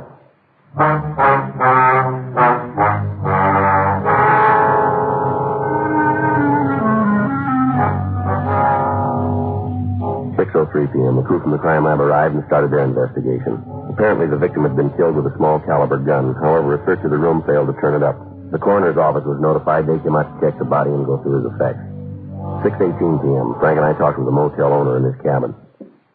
Now, here's the registration card. You can see there where he signed it. Was he driving a car, do you know? Oh, I never saw one. Well, how'd he get here? You mean when he checked in? Yeah. By cab. Did he tell you why he was in town? No, he never mentioned it. Did he work? I don't know. When he checked in, did he say how long he'd be staying? No, he said it might be a week, 10 days. How about visitors? Do you have any? I didn't see him. What about phone calls? Yeah, I made some. Do you have a record of them? No. Usually we do. All the calls go through the board, but he used the phone booth outside. Okay. A couple times I was out by the pool at night, you know. Yes. I'd be out there and I'd see him in the booth. A couple of times he talked for quite a while. But you haven't got any idea who he was calling? No. Dime called though. What's that? Cost him a dime. I heard the bell ring when he dropped the money. Well, they all do. You get any mail? No. He paid for his room in advance? Yeah, the first time he gave me the money for a week. And just a few days ago he paid for another week. How'd he pay? What do you mean? Well, by check or cash? Oh, cash. What size bills, do you remember? I never saw him use anything smaller than a 50. Sure seemed to have a lot of them. Guess maybe a couple $1,000. Did he always carry that kind of money with him? Well, I wouldn't know about that. I guess he must have kept something smaller, though. Isn't everybody can change a 50? Not everybody. You gonna let his people know? What's that? We must have some people over in Phoenix. They should know about him being dead. Yeah. Sure don't feel it's my place to tell him. No, sir. We'll take care of it. Okay. It's going to be a shock to him. A guy his age. Probably got a wife and family. Not going to do him any good. No, works both ways, doesn't it? Didn't do much for him.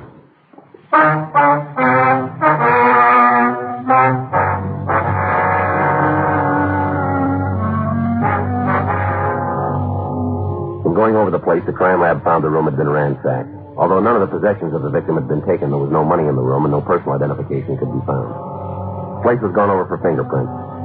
Several clean sets were lifted, but they belonged to the dead man. No other usable physical evidence was recovered. The coroner's office checked through the victim's luggage. In one of the suitcases, they found an unstamped letter addressed to a June Russell in Reno, Nevada. Its contents explained that the victim expected to be in that city at the end of the month. There was no way of establishing a relationship between the two people. The coroner sealed the motel room, and Frank and I returned to the office. We sent a radiogram to the authorities in Phoenix asking for all information on Tom Rustad. The following morning, Wednesday, June 20th, we got their answer.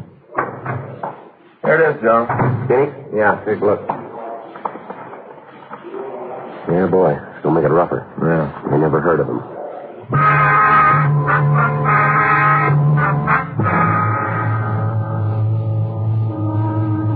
In the hope of getting an identification of the victim, his fingerprint classification and description was sent to George Brereton up at CII Sacramento, FBI headquarters in Washington, and to the police departments in the 7 western states. A close check of his clothing revealed that Tom Rustad's suits were tailor-made and had been made in Reno. We contacted the authorities there and asked them to check on the tailor shops in the area. We also asked if they check out the woman Rustad had written to. While we waited for the answer, we contacted the cab company that had serviced the area around the motel. We asked them to go over their way bills and report all trips from the motel and all trips to the address. 2 hours later, we got the list and started to check out the drivers. Sure, I remember the guy. A couple more like him, I could buy my own cab company. What do you mean? Well, he's a big tipper. Never had anything less than a half a sawbuck. Mm-hmm. Down at the stand, you have to be a real battle. Who's going to pick him up? You know, the loop? Yeah. Where do you usually take him? Well, different places, restaurants, shows, different places. Did he ever tell you what he was doing in town? Oh, we'd talk. You know, a long drive downtown gets kind of dull. A couple of times he rode in the front seat with me. Guess maybe the company wouldn't like it, but that's the way he wanted it. Mm-hmm. What'd you talk about? Weather, fishing, lots of things. Yeah? Mostly about girls, though. He thought he was quite a ladies' man. The way he dressed, all that money he should have been. You ever see any of his friends? Listen, how come you're asking all these questions? It's police matter. I knew that when I got the word from the front office. They told me to ride with you all the way. Well, what's the beef? You after Rustad or something? Investigation. Oh. Now what about his friends? Well, I sure wouldn't want him to find out, blow the whole deal. Probably wouldn't call me anymore. What's that? Marcia. Who? I don't know her last name. Some bimbo Rustad knew. You ever meet her? Not Swamp. What's that mean? Why, she was in the cab. You know, I'd pick them up here, drive over to her place, and take the two of them down to a restaurant. Mm-hmm. So, real beautiful. Was tall, blonde, gorgeous. Rustad was pretty friendly with her, was he? Yeah, I guess so. The way he talked, he liked her a lot. You got her address? Yeah, I suppose. Huh? Well, you guys rouse this going to lead right back to me. Cause a lot of trouble. Tell you, he's a funny guy. Talk about a lot of things, but he don't like to have you ask questions, especially about him. Yeah. Got real touchy when I talk about where he was from, what he did for a living. Yeah. That's why it's important you don't get me in trouble with him. I can use those tips. Well, don't count on them anymore. Huh? They won't be coming.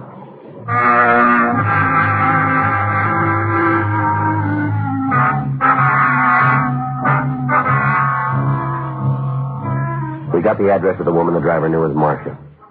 We called the office to check on the wires we'd sent. There'd been no answer to any of them. 1:30 p.m., we drove over to see the woman. The place was a new apartment building on Wilshire Boulevard. On the mailbox, we found the name Marcia Lovequist and the information that she occupied apartment 14. We went up and rang the bell. It doesn't look like she's home. Yeah. Let's check with the manager. All right.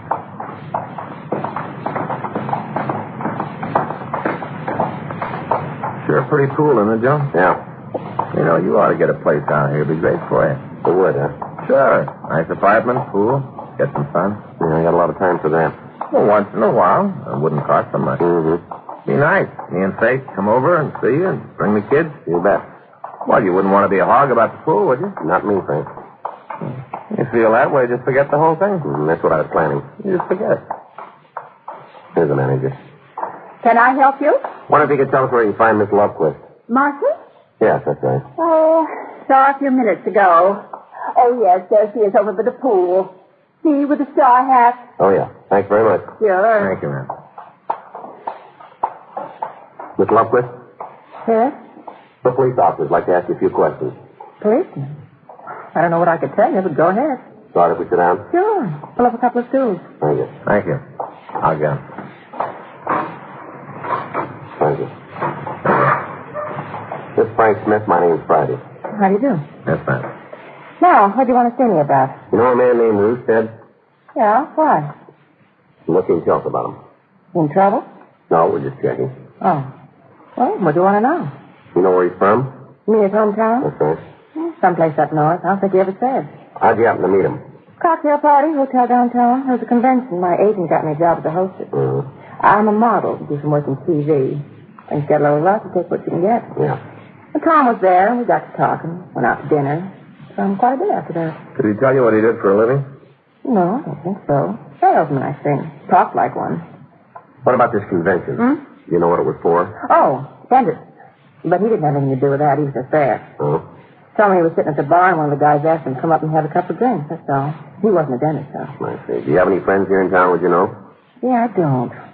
Listen, why don't you ask him? He'd go along with you. Nice guy. He'd be able to answer these questions a lot better than me. Well, we're checking everybody who knew him. Oh, I see. Well, nice guy. Had a lot of fun. Where'd you see him last night? Stayed for yesterday. We had dinner, took a drive. He came by for a nightcap, and then he called a cab and went home. Did you hear from him yesterday? No. Didn't really expect to. Why? Well, you see, we had kind of a fight. Nothing serious. I didn't figure I'd hear from him till maybe today, you know. We both got over the mad. Mm-hmm. Can you tell us what the argument was about? Well, the same to you, I'd rather not. It's pretty important that we know. Well, I guess you can't do any harm. He was just getting too serious, that's all. Yes? Too serious. Told him I had to go out of town on a modeling job. Santa Barbara would be gone a couple of days. And he got real mad. Said he didn't want me running around like that anymore. Mm-hmm. Real possessive. I told him he didn't have any right to tell me what to do, that we weren't married, you know? Yeah. Well, from there it got loud. Him telling me I wasn't going to Santa Barbara and me saying he couldn't stop me. He finally called the cab and went home. What time was that? Oh, I guess about 3:30. Might have been 4, no later. All right, thank you very much. If you should think of anything else, we'd appreciate a call. Sure. I'll leave you one of our cards. Mm-hmm. Ask for either one of you? Yes, ma'am. Hey, I'll tell you who you ought to talk to. Who's that? Well, you ought to see him anyway. I haven't heard anything, but Tom might have gone over there. Who? This photographer I was going to Santa Barbara with. Tom might have gone over to see him. Can you give us his address? Yeah, I've got it upstairs. Did Roostead know this photographer? Well, they'd never met. He knew about him, though. Yeah. That's why I might be able to tell you something. No? Well, Tom thought there was something between us, this other fella and me. Of course, I told him it was silly. It didn't make any difference, though. Real jealous, possessive. Uh-huh. Said him and the other fellow were going to tangle someday. I hope not. What? I know the other guy. Yeah. He'd kill Tom.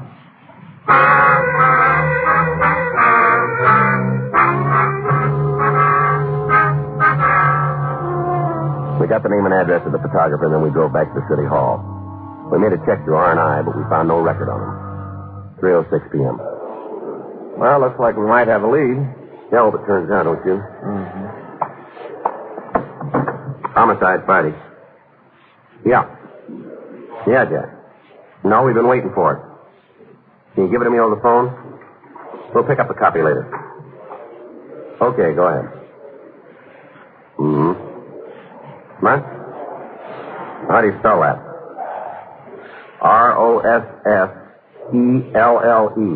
Yeah. All right. As soon as it comes in. Yeah, we'd appreciate a call on it. Right. Okay. Jack Ricketts down in communications. Yeah? Got a teletype from Reno. About Roostead? Yeah, they got a record on him. Real name Thomas Roselle. That's the name on the letter. Yeah, they ran it down. Well, they got him. Been arrested for bunco, grand theft, money, forgery. Haven't been able to make any of them stick. Mm-hmm. From what they say, a couple of months ago, he went into a new line. They figure that's what he's pitching now. What's that? Narcotics. What about this Roselle woman? She your sister? No, his wife. Huh? Married, got 3 kids. Her up there and this Marshall woman here, and he's swinging real wide. Yeah. They come up with anything more? Possible motive, maybe. Yeah. When Roselle left town, they got a rumble he was coming down here on business. Uh-huh. Had 12 ounces of heroin to peddle.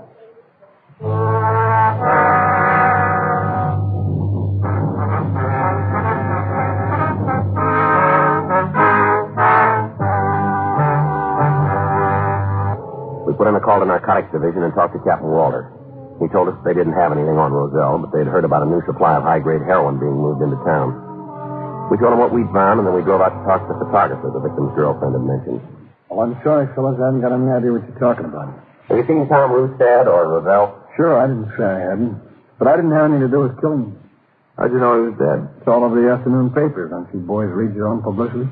When did you see him? Rustad? Sure. Night before last. Monday? Yeah, I guess so. Really, Tuesday morning. What time? Well, about 4:15. Yeah, that's it. 4:15, I remember, because he woke me up. I looked at the clock. What do you want? Oh, he had some wild idea there was something going between me and Marcia. Was there? Well, I don't see if there's any of your business, but it doesn't matter to me, so I'll tell you. No, there wasn't. Mm-hmm. She's a model. I'm a photographer. She worked for me. I paid her $25 an hour. That's all there was. Yeah. I ain't going to tell you it wouldn't have been nice, but it just didn't happen. I don't believe in romance around the office. Doesn't do anything but cause trouble. Yeah. What happened when Rustad came in? Oh, made a lot of accusations. I told him they weren't true. Said he had a filthy mind. Told him to get out. Did he go? No, I tried a little muscle. I belted him a couple of times, and that ended it. Mm-hmm. Poured him a drink to show him there weren't any hard feelings. A couple more. Yeah. Kicked it around a while, and then he left. What'd you talk about? Look, am I a suspect? Is that way on my back? We're talking to everybody who knew him. Well, you can cross my name off the list. I belted him, that's all. I didn't shoot him. All right. Did he call a cab from here when he left? No, I was going to, and he decided to walk. Did you see him leave? Certainly. I locked the door after. Hmm. Watched him walk outside from the window there. Must have changed his mind about the cab, though. What? Cab. Must have changed his mind. I thought you said he didn't take one. I said he didn't call one. The cruiser picked him up. They drove off. You didn't get the number of the cab, did you? Well, look, a guy woke me up at 4 o'clock in the morning. Came in here, wanted to start a beef. I finally got rid of him. I'm a 9 to 6 boy. I haven't got time to stand around windows and get cab numbers for you cops. I went back to sleep. All right, Nestler, anything comes up, give us a call, will you? Yeah, sure. Take this card, will you? Oh, look, I'm sorry if I sounded off. Just that I don't want to get mixed up in it. You can understand that, can't you? Sure. No hard feelings, eh? No. I'll be honest with you. I didn't like Rustad. I didn't like him an inch, but I didn't hate him. Not enough to kill him. Somebody did.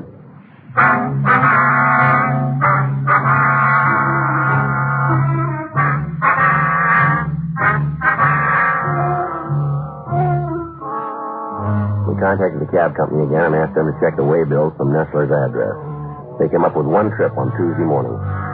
The dispatcher gave us the driver's name and told us where we could find him. Yeah, I remember the guy. Looked like he had a beef with somebody, real cut up. Mm-hmm. Where'd you take him? Let me think. It was a hotel downtown. Remember the name? I dropped him off at the corner of Margot. He went into a hotel there.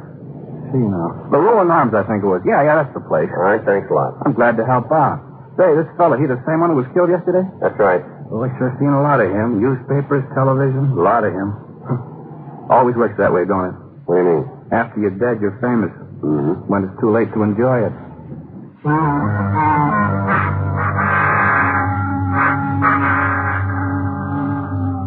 Frank and I drove down to the Roland Arms Hotel. We talked with a clerk who had been on duty Tuesday morning.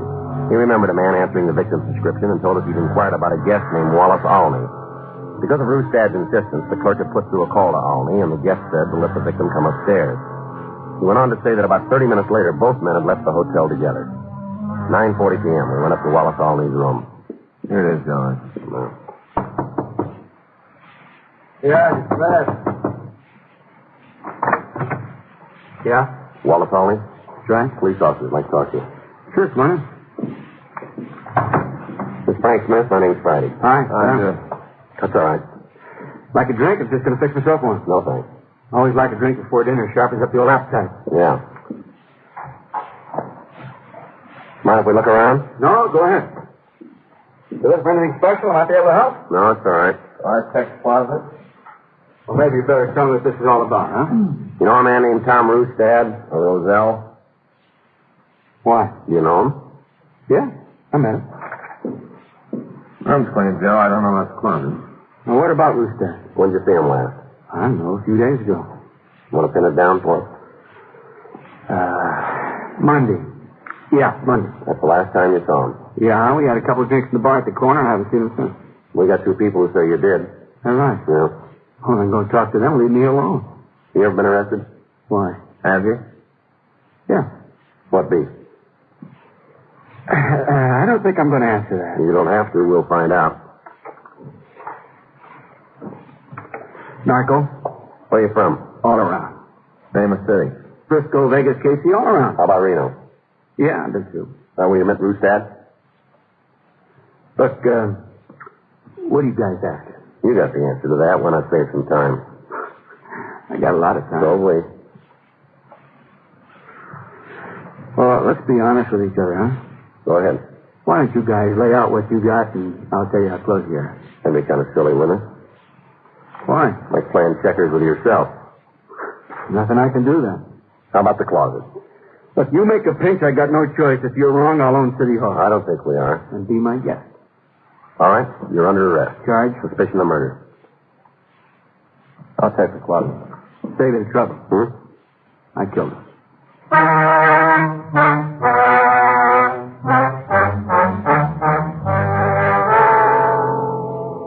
The search of the closet turned up a driver's license and other identification for Thomas Roselle. We also found a .25 caliber gun, $2,700 in cash, and a quantity of heroin. The suspect was taken to City Hall for questioning. We ran his name through R&I and found that he had several arrests in the state of California for violation of the State Narcotics Act. 12:16 a.m. We got the full story. We were in business up north. Reno? Yeah, we made a lucky buy. He came down here to sell it. I gave him some connections where he could dump it. Go ahead. Been down here a couple of days. He sent a wire telling me the merchandise wasn't moving. I knew it was a lie. Right away I knew it. Good stuff like that, it had to be a market. And I got the word. What do you mean? Well, a friend of mine, he called, told me about Tom and this Marcia doll, how they were running around. Yeah. This guy told me Tom was going great with the H, said he dropped about $7,000 of it already. Sure, as soon as I heard that, I got on my horse, made it down here. What happened? Couldn't find out where he was staying, didn't have a trace. What about the motel? Well, I didn't know about that. As far as I knew, he was supposed to be here. That's the way we arranged it. Yeah. I sent out word I wanted to see him for him to get in touch right away. He did. Tried to give me the same line about how he couldn't sell. There wasn't a market for it. I told him we'd better call the whole deal off. Just give me the stuff back, we call the whole deal off. Yeah. Took some talk, and then we headed for his place. That's the motel? Yeah. How'd you get there? My car. What happened then? Oh, when I saw how much he had left, I told him he was lying. I called him a dirty thief, and we had a fight. I shot him. All right, you willing to give us a statement? Sure, why not? I'll get tonight. His wife know yet? I guess so. That's too bad. I know her. She's a real nice kid. She's really in love with that Tom. Guess she took it pretty hard. I wouldn't know. Well, knowing her, she would. Nice kid like that, and he's running around with another broad. Boy, he was a real bum.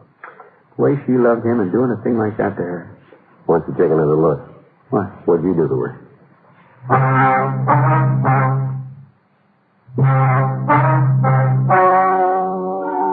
The story you've just heard is true. The names were changed to protect the innocent. On November 19th, trial was held in Department 99, Superior Court of the State of California, in and for the County of Los Angeles. In a moment, the results of that trial.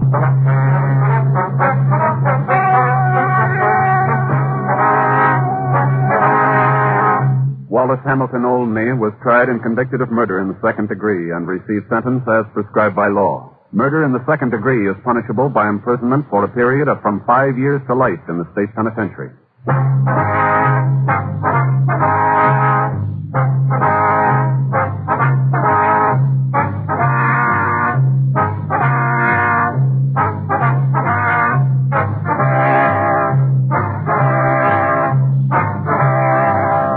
You have just heard Dragnet, a series of authentic cases from official files. Technical advice comes from the Office of Chief of Police W.H. Parker, Los Angeles Police Department. Technical advisors, Captain Jack Donahoe, Sergeant Marty Wynn, Sergeant Vance Frazier. Heard tonight were Ben Alexander, Dick Perrin, Helen Cleve, Lillian Bios, Stacey Harris. Script by John Robinson. Music by Walter Schumann. Hal Gibney speaking. Watch an entirely different Dragnet case history each week on your local NBC television station. Please check your newspapers for the day and time. Chesterfield has brought you Dragnet, transcribed from Los Angeles.